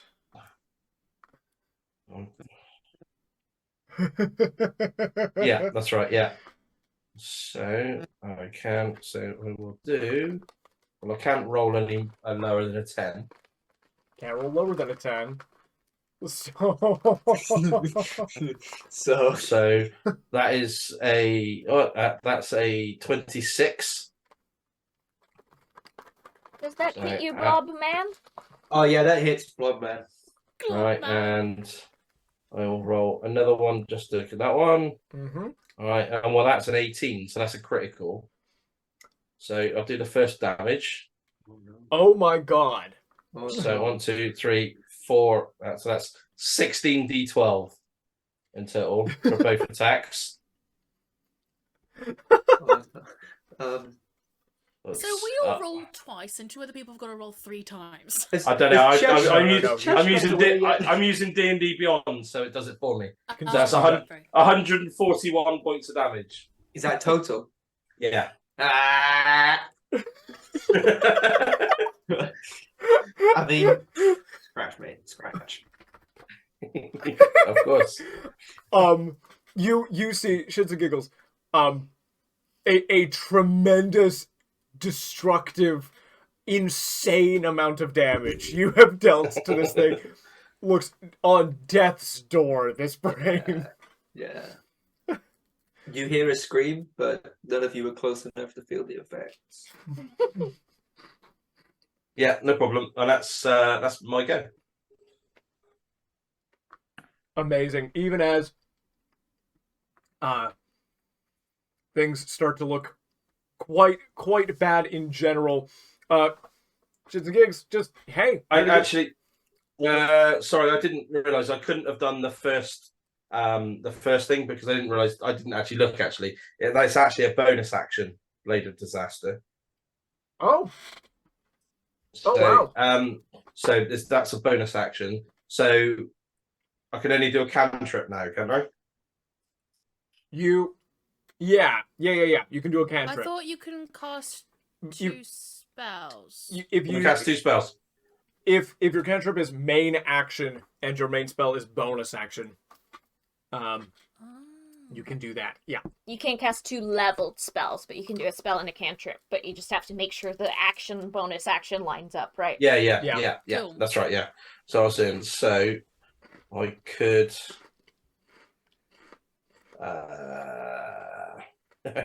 I'll just do an Eldritch Blast. Do it. Oh my god. Just do an Eldritch Blast.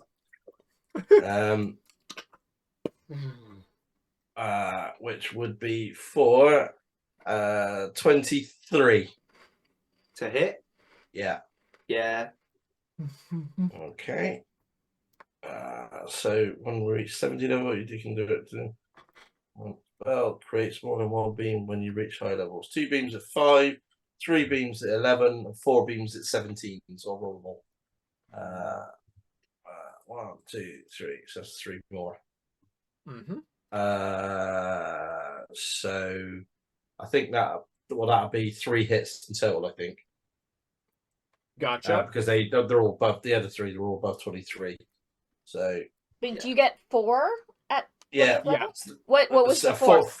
4. That one didn't hit. It was a 2. I rolled a 2. Okay. So Gotcha.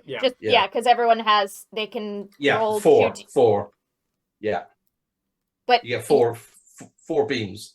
But you have a pool of 2d4s to use per turn that you can use on attack rolls.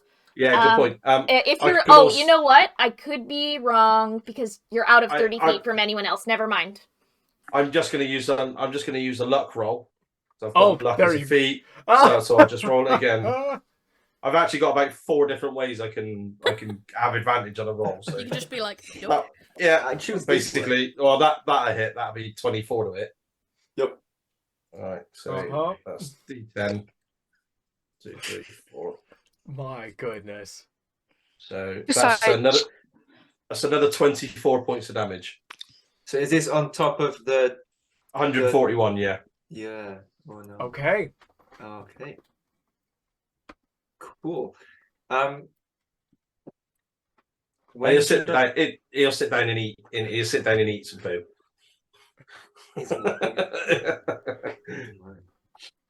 Wow, shit-eating grin. To the man who has been so patient throughout this game, how do you want to do this? I killed him. Yeah. Right, okay. I just said that. Right, okay. I didn't expect that. Sorry. Well, it literally just fired a spray of shit at him.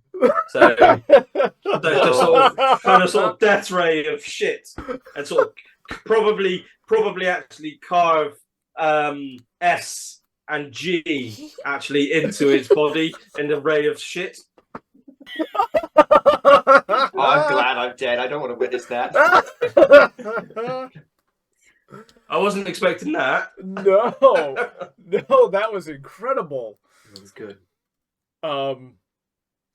Yeah, that is a tremendous amount of damage. And you, summon forth these rifts, and all of your sorceress abilities, shit pours from your bucket.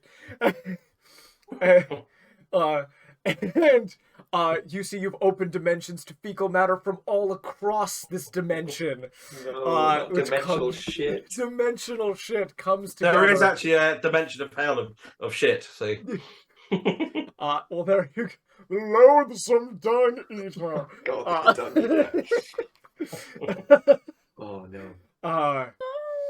And you see as you've like torn these rending wounds into this brain, which is just becomes fetid and diseased and rotted, even as you pour your magic in, and you see that with this like horrifying sloughing slump, this sort of gelatinous red ooze that was around this brain sort of sloughs off and pools, and in a wave the dendros collapse, all but one of whom collapse into that same gelatinous red ooze, and one simply falls. The brain itself just goes gray and inanimate and sags and is destroyed. And you have successfully defeated the Cerebroblex. We are going to remain in initiative for one last thing, because while you are victorious in this moment, you are not guaranteed to survive. You must, in some way, figure out how you're getting out of this situation as laser beams begin to tear through this flagship. And you sense something, Shits and Giggles. There is some magical artifact deep inside of the pathogen spaceship that has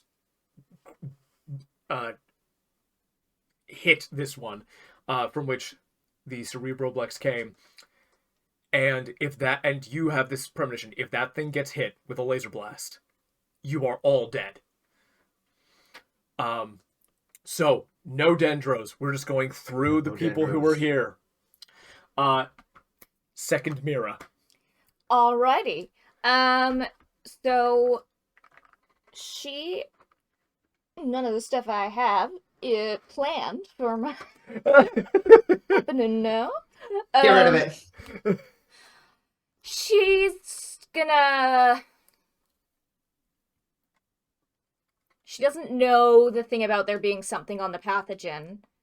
How close is the nearest ship that's firing on us? In feet? Yeah. 2,000 feet away. Okay. 1,400 feet. 1,400 feet. Let me just check something real quick.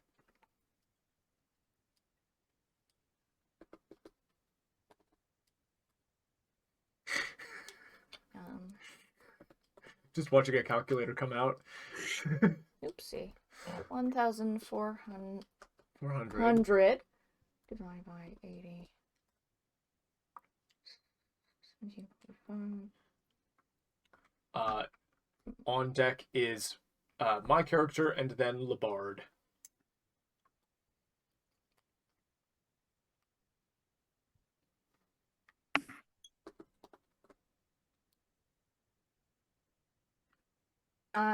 One sec. 180 plus 60 is 140. 140. So it would take 10 rounds. Yep. How long can...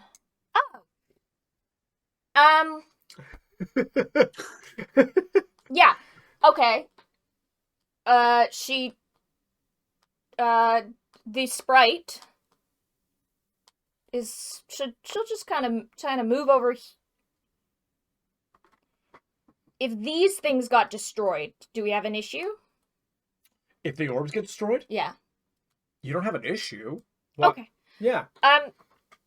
So the sprite jumps off of Labard's back and sort of flies over. Would she have been buried if she can fly? Is still buried, but it's very small. Like, you could do an acrobatics to try to get out. I'll just turn back into a dragon. Yeah. Yeah, that gets rid of the debris just fine. Yeah. So, there's a gargantuan dragon there. An ancient topaz dragon appears. And that crushes the raccoon. Come on. You were on top of the raccoon. she jumps over. Little Jericho's eyes open so widely. This is why I felt so bad when I said goblin, because I was like, oh no, that's the wrong character's a goblin, and I changed it to I said lizard man or something. I felt so bad. So she scooches over, and she goes, if you all climb on and hold your breath, I can get us back to the nearest ship. Sounds Do you good, want to know about darling. this? You know that I'm an incredibly powerful spellcaster. I mean, I don't know if you know of this spell, but there is a spell out there that can change your shape to something very powerful. Okay, cool. Yeah. Yeah, I hop on. Cool. Can I rest on your head? Yeah. Any other actions that other people take? Brez with a shove of gravitational magic will just get out of this. And I could, if you really want, I could just teleport us. I mean, I can get there without spending any spell slots. How many Alright, can you fair enough. How many of us can you teleport? Well, 8 of us. I mean, that's fair. So I'm so sorry. Yeah. You can't bring Beast. He doesn't go anywhere else other than here. He doesn't like to teleport. Gets a bit angry. The rest of you can teleport, and anyone who can't teleport can get on my back. Alright. Also, you're hearing this all in your heads. Yeah. Alright, well, I'm tired after casting that spell, so I might just teleport. Anyone else want to join me? I mean, with all the respect in the world, I'll take a teleportation. Boy. Yeah. Well, now I can't take it. Yeah, whoever says, and I'll cast teleport. I think the bug is brr, brr, and then eventually oh fuck it. What about Chesh? Can I go over to Chesh? Find Chesh? Yeah, Chesh is under some rubble. I move. You're the dragon, you move the rubble? Yeah. Yeah? Can I, What's... Because that didn't take a spell, because I already had that up. Yep. Yeah, that's just choosing to end the change shape from being a topaz dragon. Yeah, let's just see. how does everybody feel about Chesh in this moment? I'm actually as like, I've always felt kind of bad, but I'm just like, oh, Mirah said they're bad. Oh, everyone else is saying they're bad. I'm like, who am I to talk? I'm a fucking raccoon. Like, I don't know how much Mirah was involved in this, because she is a researcher, but her focus has been specifically on, like, the survival of the species in the sense of Cerebroblex. So I don't know how involved she's been with the Chesh stuff. Yeah, it's not necessarily involved with Chesh at all. It's just there's a very potent, dangerous wild magic sorcerer. Can you just do me a favor, please, and roll an intelligence save? For Chesh? Yeah. Understood. That is a 14. Okay, so my save DC is... Higher than that. Yeah, it's like 24? 24? Yeah. Yeah. So he's gonna take damage, but I'll make it non-lethal. Okay.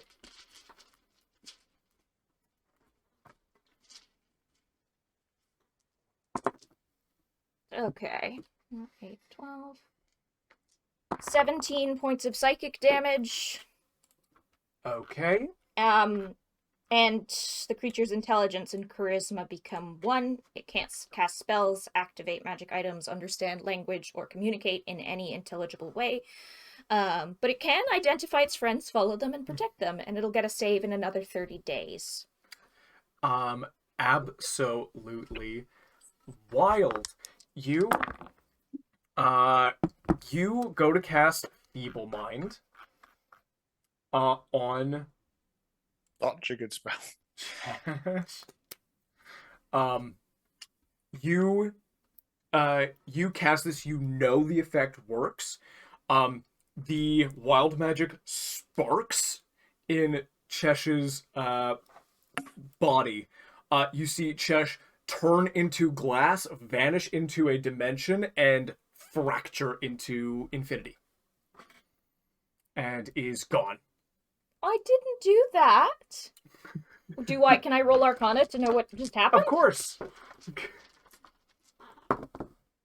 Natural 20. Oh my god. God damn. 34. Wild magic was way more than this person was able to channel in any way, and the cage that the idiot Githyanki used was allowing it to build up, rather than siphoning it properly. It was just sort of negating it and containing it within the cage. So what happened was wild magic, a couple of wild magic surges inverted on themselves in response to you casting powerful magic. Feeble Minds worked. Chesh is somewhere. Something happened to Chesh's body, and Chesh is teleported away. Teleported away? But literally, who knows where? Like, anywhere. Aw, I thought if it had killed him, I could bring him back. Nope, not dead. Just fractured into a million glass pieces that have been spread across the galaxy. Can I counterspell? Can you counterspell the the wild magic? Yeah, go ahead and roll. Just roll for counterspell. Okay. On a 25, it's partially negated. On a 30, it's fully negated. Okay. You can use my inspiration. Yes, I can! Ooh. Oh, so 15 on the dice. Jesus Christ. Plus 14 because I'm an abjuration wizard and I have really high intelligence and wisdom, and my proficiency bonus is +7 instead of +6 because of items. So that's 15 plus 14 is 29. 29 plus 12 is 41. 41. Is that classed as an ability check as well? It's an abjuration check. I don't know that it's an ability. I think it is an ability check. Oh yeah, I know it is actually. Yeah. Does it matter? Wait. Oh yeah, why not? Flash of Genius, you can have my intelligence modifier as a +5. Ooh! Ooh, thank you. So let me get this straight. 46. It's a 46. You tell me what Wait, you just, want to just happen. for funsies. Just for funsies. Let's roll my 2d4s. We gotta get to 50. We gotta gotta get to 50. We gotta get to 50. I have a question. Yeah. I'm a player character. When do I get to roll my death saves? Exactly. So it was at 46. Yes. Exactly 50. Exactly 50. Nice. Incredible. These would be happening so slowly, Kieran. We'll get to you in one second. Well, actually, in the meantime, because technically I'm sooner in the turn order, Yeah. could I walk over to Gymnopus? And I just look at it. Actually, give me 1 second. I think I have something in mind. You still got a level 9 spell up for that. That should be concentration, so they're gone because of the teleport. But... Yeah. Okay. All you hear as you die is Prochion. And I use power word kill and you're dead. Oh, what is the word that you said? Prochion, which is Latin for raccoon. Okay. Absolutely love that. Gymnopus, your brain cells spark, the neurons fire as you are dying. If I'm dying, if I'm dying, does this mean I Yes. can still have thoughts? Sure. Yes. Right. The Okay. last thoughts of Gymnopus. Yes. One thought is going out to the liquefied body of Dendrum 18, saying, push the fucking button. No, I would have been before you! You're dead now! Well, I mean, if we're going in initiative, it would take you a long time to walk 130 Sure. There you get a legendary action. I mean, we're still on my turn, technically. And Yeah. So I'm thinking to the I liquefied have a body. bonus action that can damage you. So I'll take out one of your death saves. I mean, it Okay. depends If we're I doing hit. death saves or This not. is that we're going into like a narrative flow territory. Yeah. So we're getting the last will and thoughts of Gymnopus. And we'll cascade backwards in time. So one thought is going that way.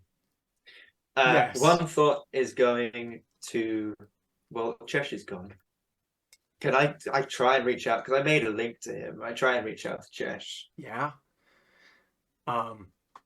What is the last thing you send to Chesh, even as sort of like this magic is about to feeble-mind him? So going through, because at this point, Jamie's just like fallen over, right? Jamie has fallen over? Yeah, down on the planet. Yeah. Yeah. So I'm giving Chesh like updated information on what the group is in currently. Okay. And just trying to guide him towards getting back there. Yep. Then we'll talk to Ipia. Just reach out to Ipia because I know he's in my head and I can sometimes get to his. A little piece of fungus is in you. I'm fungus and I put spores in your body. Okay. So this is where it ends. Yeah, it seems that way. I got beat by shit. You got your ass handed to you. Yeah. Yeah, I didn't even explode. You didn't even explode. I didn't even explode. No. Sometimes that's just the way it goes. But hey, they should leave now, right? Who should leave? These everyone up here in space, they should leave. People could leave Ipia again. These are your last thoughts. Don't You're say that. surprisingly generous. I'm just trying to find the one good thing. Is this it? This is it. Unless... ... Procheon! Unless what? If he had Ocean help me. Unless you would join me. And I will take your consciousness. And you will become one with me. Is I can Echo tell still you, in there? I could finally tell you all of the different kinds of rocks that exist on this beautiful planet. We'll have eternity together. Take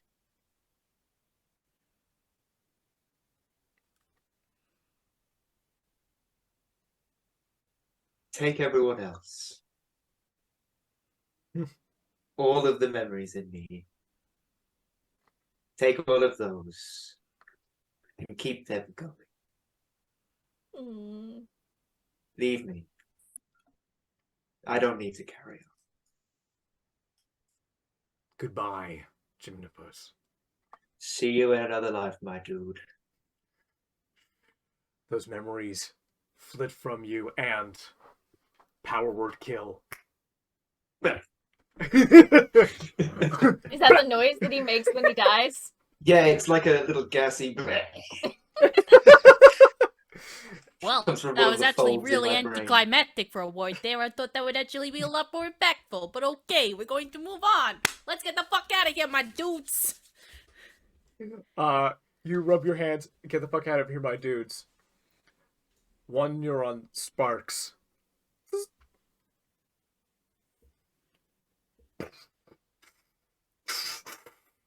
As a chain reaction emits out of the Gamathian orb in the pathogen, an explosion so fast can barely be reacted to.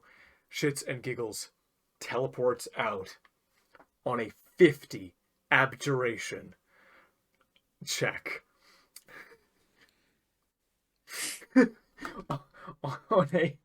on a 50 abjuration check. At the bottom of the initiative. At the bottom of the initiative, Mirah. 30 is considered godly in the DMG, and you have surpassed that by 20. It's a big number. So, here is what I will say. Just bring Chesh back into this. Here's what I will say.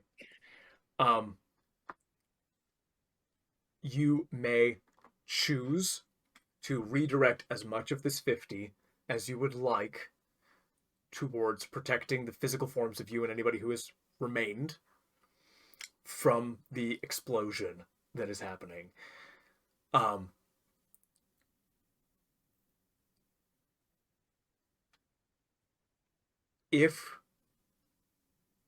essentially, we're treating these as 2 DCs.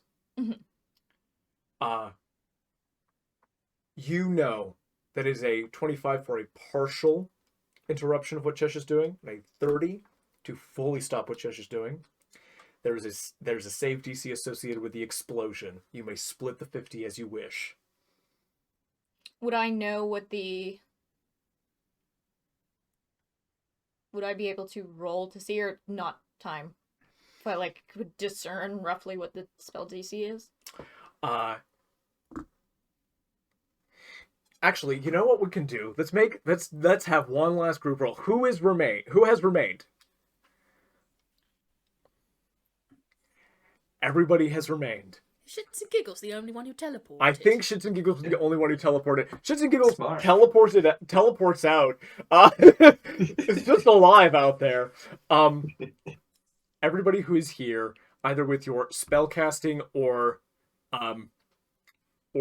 primary stat, plus your proficiency, make a roll, and let's tally everybody's rolls together. As everybody pools to protect themselves and one another from this insane explosion. Josh, so Yeah. my charisma modifier is 4. Yep. So that's my spell casting, but my intelligence modifier is 5. Would it be would it be okay if I use my intelligence modifier instead? I will allow you to use your intelligence modifier. Thank you Is it very a much. saving throw? Yes, we're calling this a saving throw. Okay, that It's- makes a big deal for my character. Yes. So that is 28 total.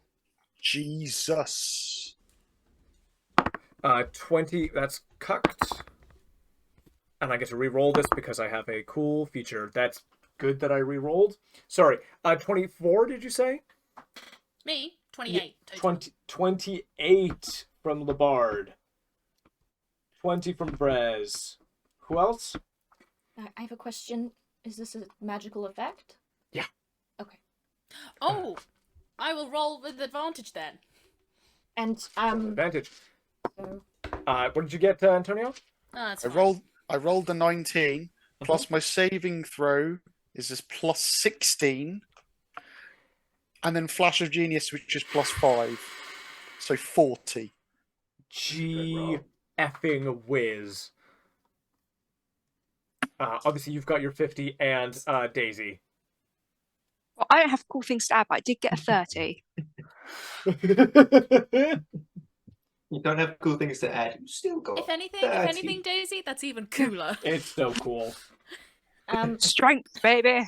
Like, you do just flex at the explosion.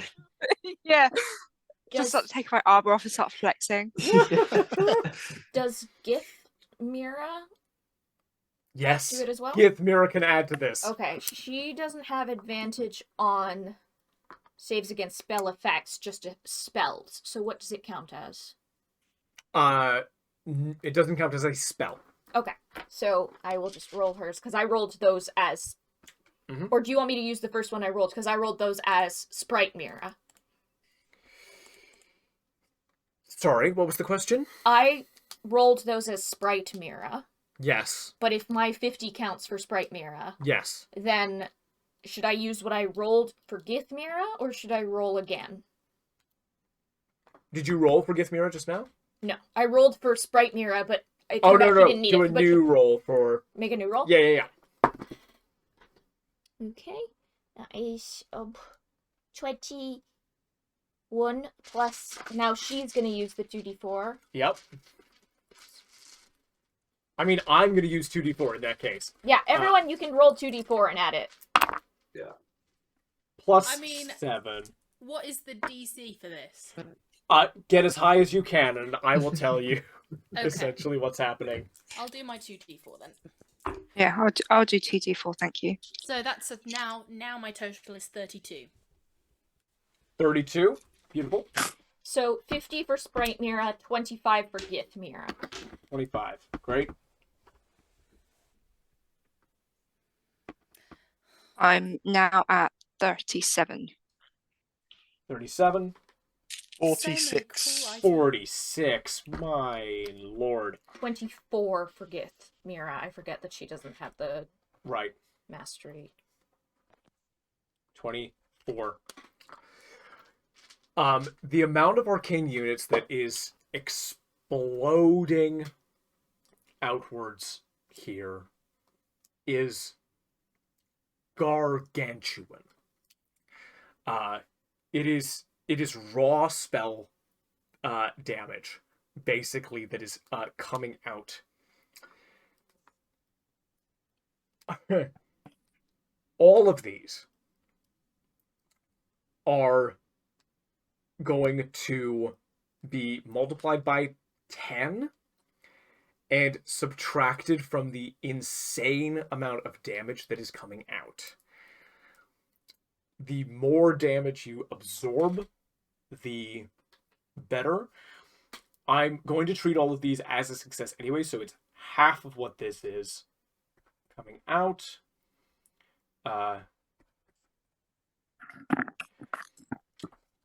So,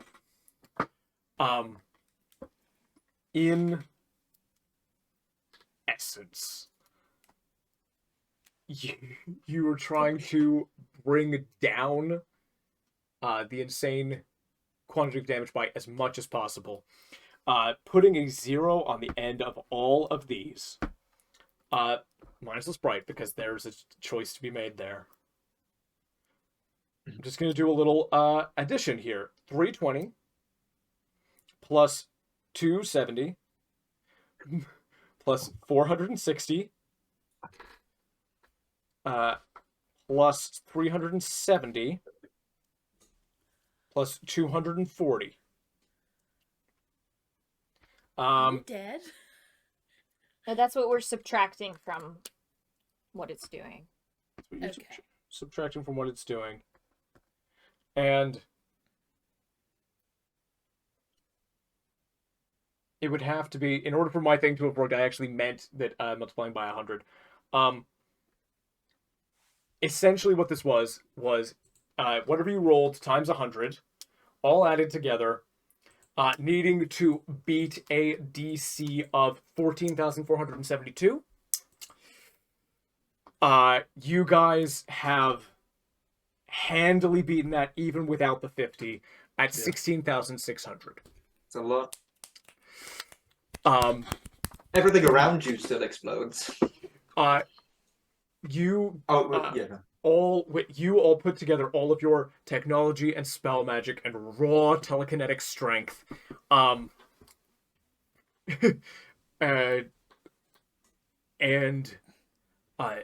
basically create a pocket which is not incinerated by the explosion.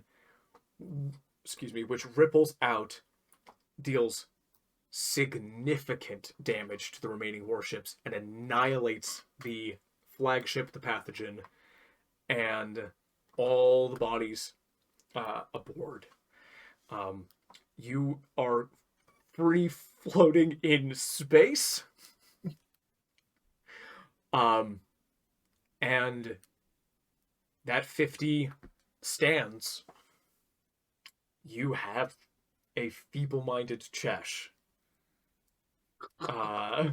in front of you.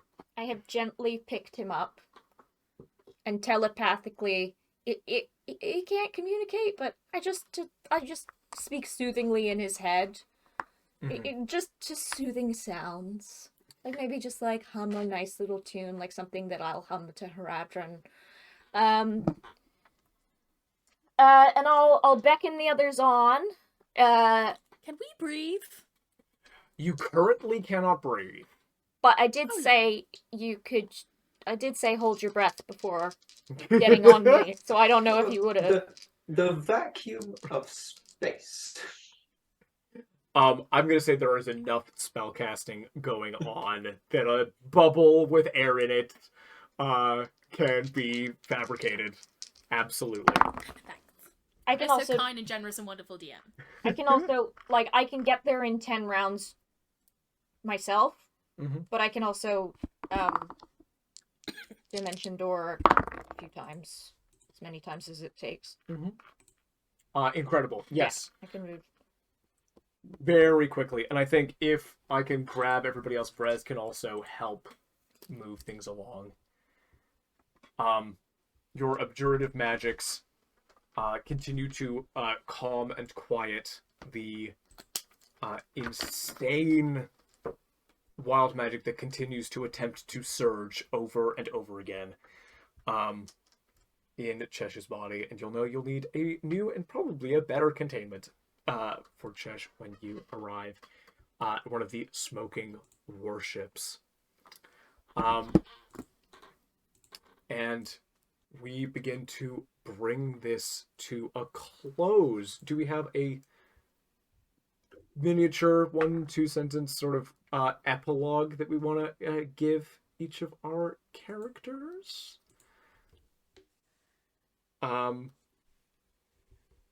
Rez? Yeah. Women are not your property. In order to contain the bloodline, you've been absolutely treating her absolutely badly. Mirah, you deserve absolutely 100 times better, and I hope your son grows into a magnificent little human. I have had enough of pretending to be your pet. I'm going to go on my own path. Fare you well, Space Raccoon. Hey. My name? Hey, there's a second seat in here if you want. I'll hop on there. Let's go. Can I have My ring? name is Elton. I'm going to gravitational tether my wife's wedding ring. Yeah, I off want of that you- back. Off of your tail as He's you hop actually- in. He's fine. It's not about women. It's just Gith Yankee are like that. I was the one who proposed to him. Well, no. I was the one who You did tell me suggested that. we have a baby together because our You genetics did would be say that. impeccable, but he said that we needed to marry. You did say that. Now I feel a little silly, but also, Frez, you're just an arrogant little prick, okay? You needed a taking down, okay? I'm trying to write a very fine line between mending our society and also conforming to my half of it. And you're doing remarkably. You're very kind. My wife is very kind. And is far more powerful than I could ever hope to be. Yeah. Well, it's been a pleasure knowing you two and the little one. I hope our paths cross again. I hope for my son's sake that you stop by to visit sometime. He, like, nuzzles your leg. No, like, we're not the- friends. You and I are not friends. Well, okay, sorry. But he has Boundaries. he has a little smile on his face. He's, like, on the floor. He, like, bows his head and then just, like, tips. Into Into little the Jericho ship. incredible mech from whence we know not where it comes. How about little Jericho? It was fun. I kind of feel a bit useless, but yeah, I didn't push the big button. There was a big button in there. I didn't push it. It's good I didn't push it.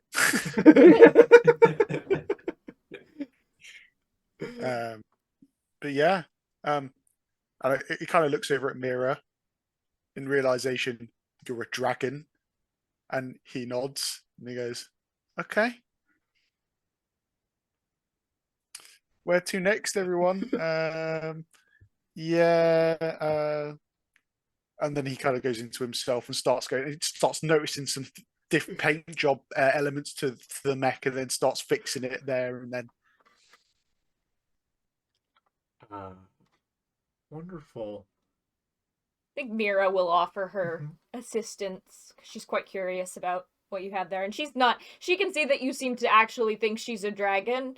But she also knows that it doesn't really matter whether you think I'm a dragon or a person who can turn into a dragon. So she's not correcting you. It's sort of peripheral to what she cares about. He's a very intelligent little kobold. However, that's his weakness. So a dragon is helping you with the paint on here? Yeah. He's thinking about a funky paint job. He's thinking about putting like a big 01 on it and maybe painting it red with stripes to make it go faster. Somewhere out there's an Aragiri sorcerer who He's the man for the job. loves your vibe. Oh. How about Darius? Darius is probably just quietly thinking, fucking hate monks.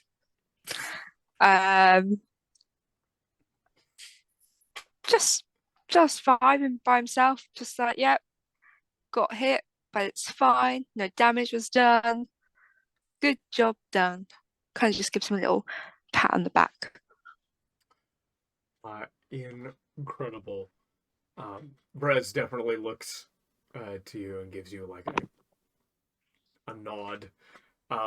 Brez, I think what's obvious to anybody who's got any decent insight is like Brez is a fan, but is like nobility and has to like keep up appearances, but is also just like that guy's fucking cool. It just has been all like this whole time. It's just been like low key.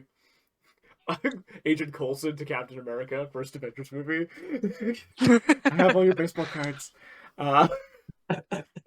You hear telepathically in your head, because I just did change shape to get back to being a my shape, but I'm still in. I still have shape change up, so I still have the dragon's telepathy. You just hear, he has all your baseball cards in your brain. Can I communicate back telepathically? Yeah. I'll sign them one day. Oh, he'd love that. Maybe for an anniversary present idea. That's a great idea. It's a great idea. You should come train with my son sometime. Would be a pleasure. He could learn a lot from you. Just kind of like looks into his axe. Like, yes. I do have one more question. The starships. Can I have a chat with an engineer? Because I have an idea. Little Jericho goes and has a chat with some engineers. What is the result of that chat? I don't have one. Great. Maybe just an opener into something in the future. An opener into some future incredible event.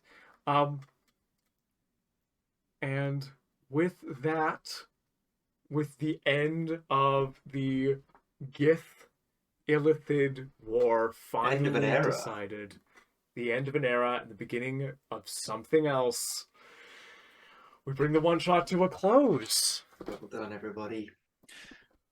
Ooh. Thanks all. Thank you guys. You You all. were awesome. Yeah. Absolutely epic. Even my simulacrum survived. Everybody she did survived. not have many hit points. Hey. Except for the Cerebroblex. Kara survived. Yeah, thank you all for watching and see you another time. Bye-bye. Bye-bye. Bye.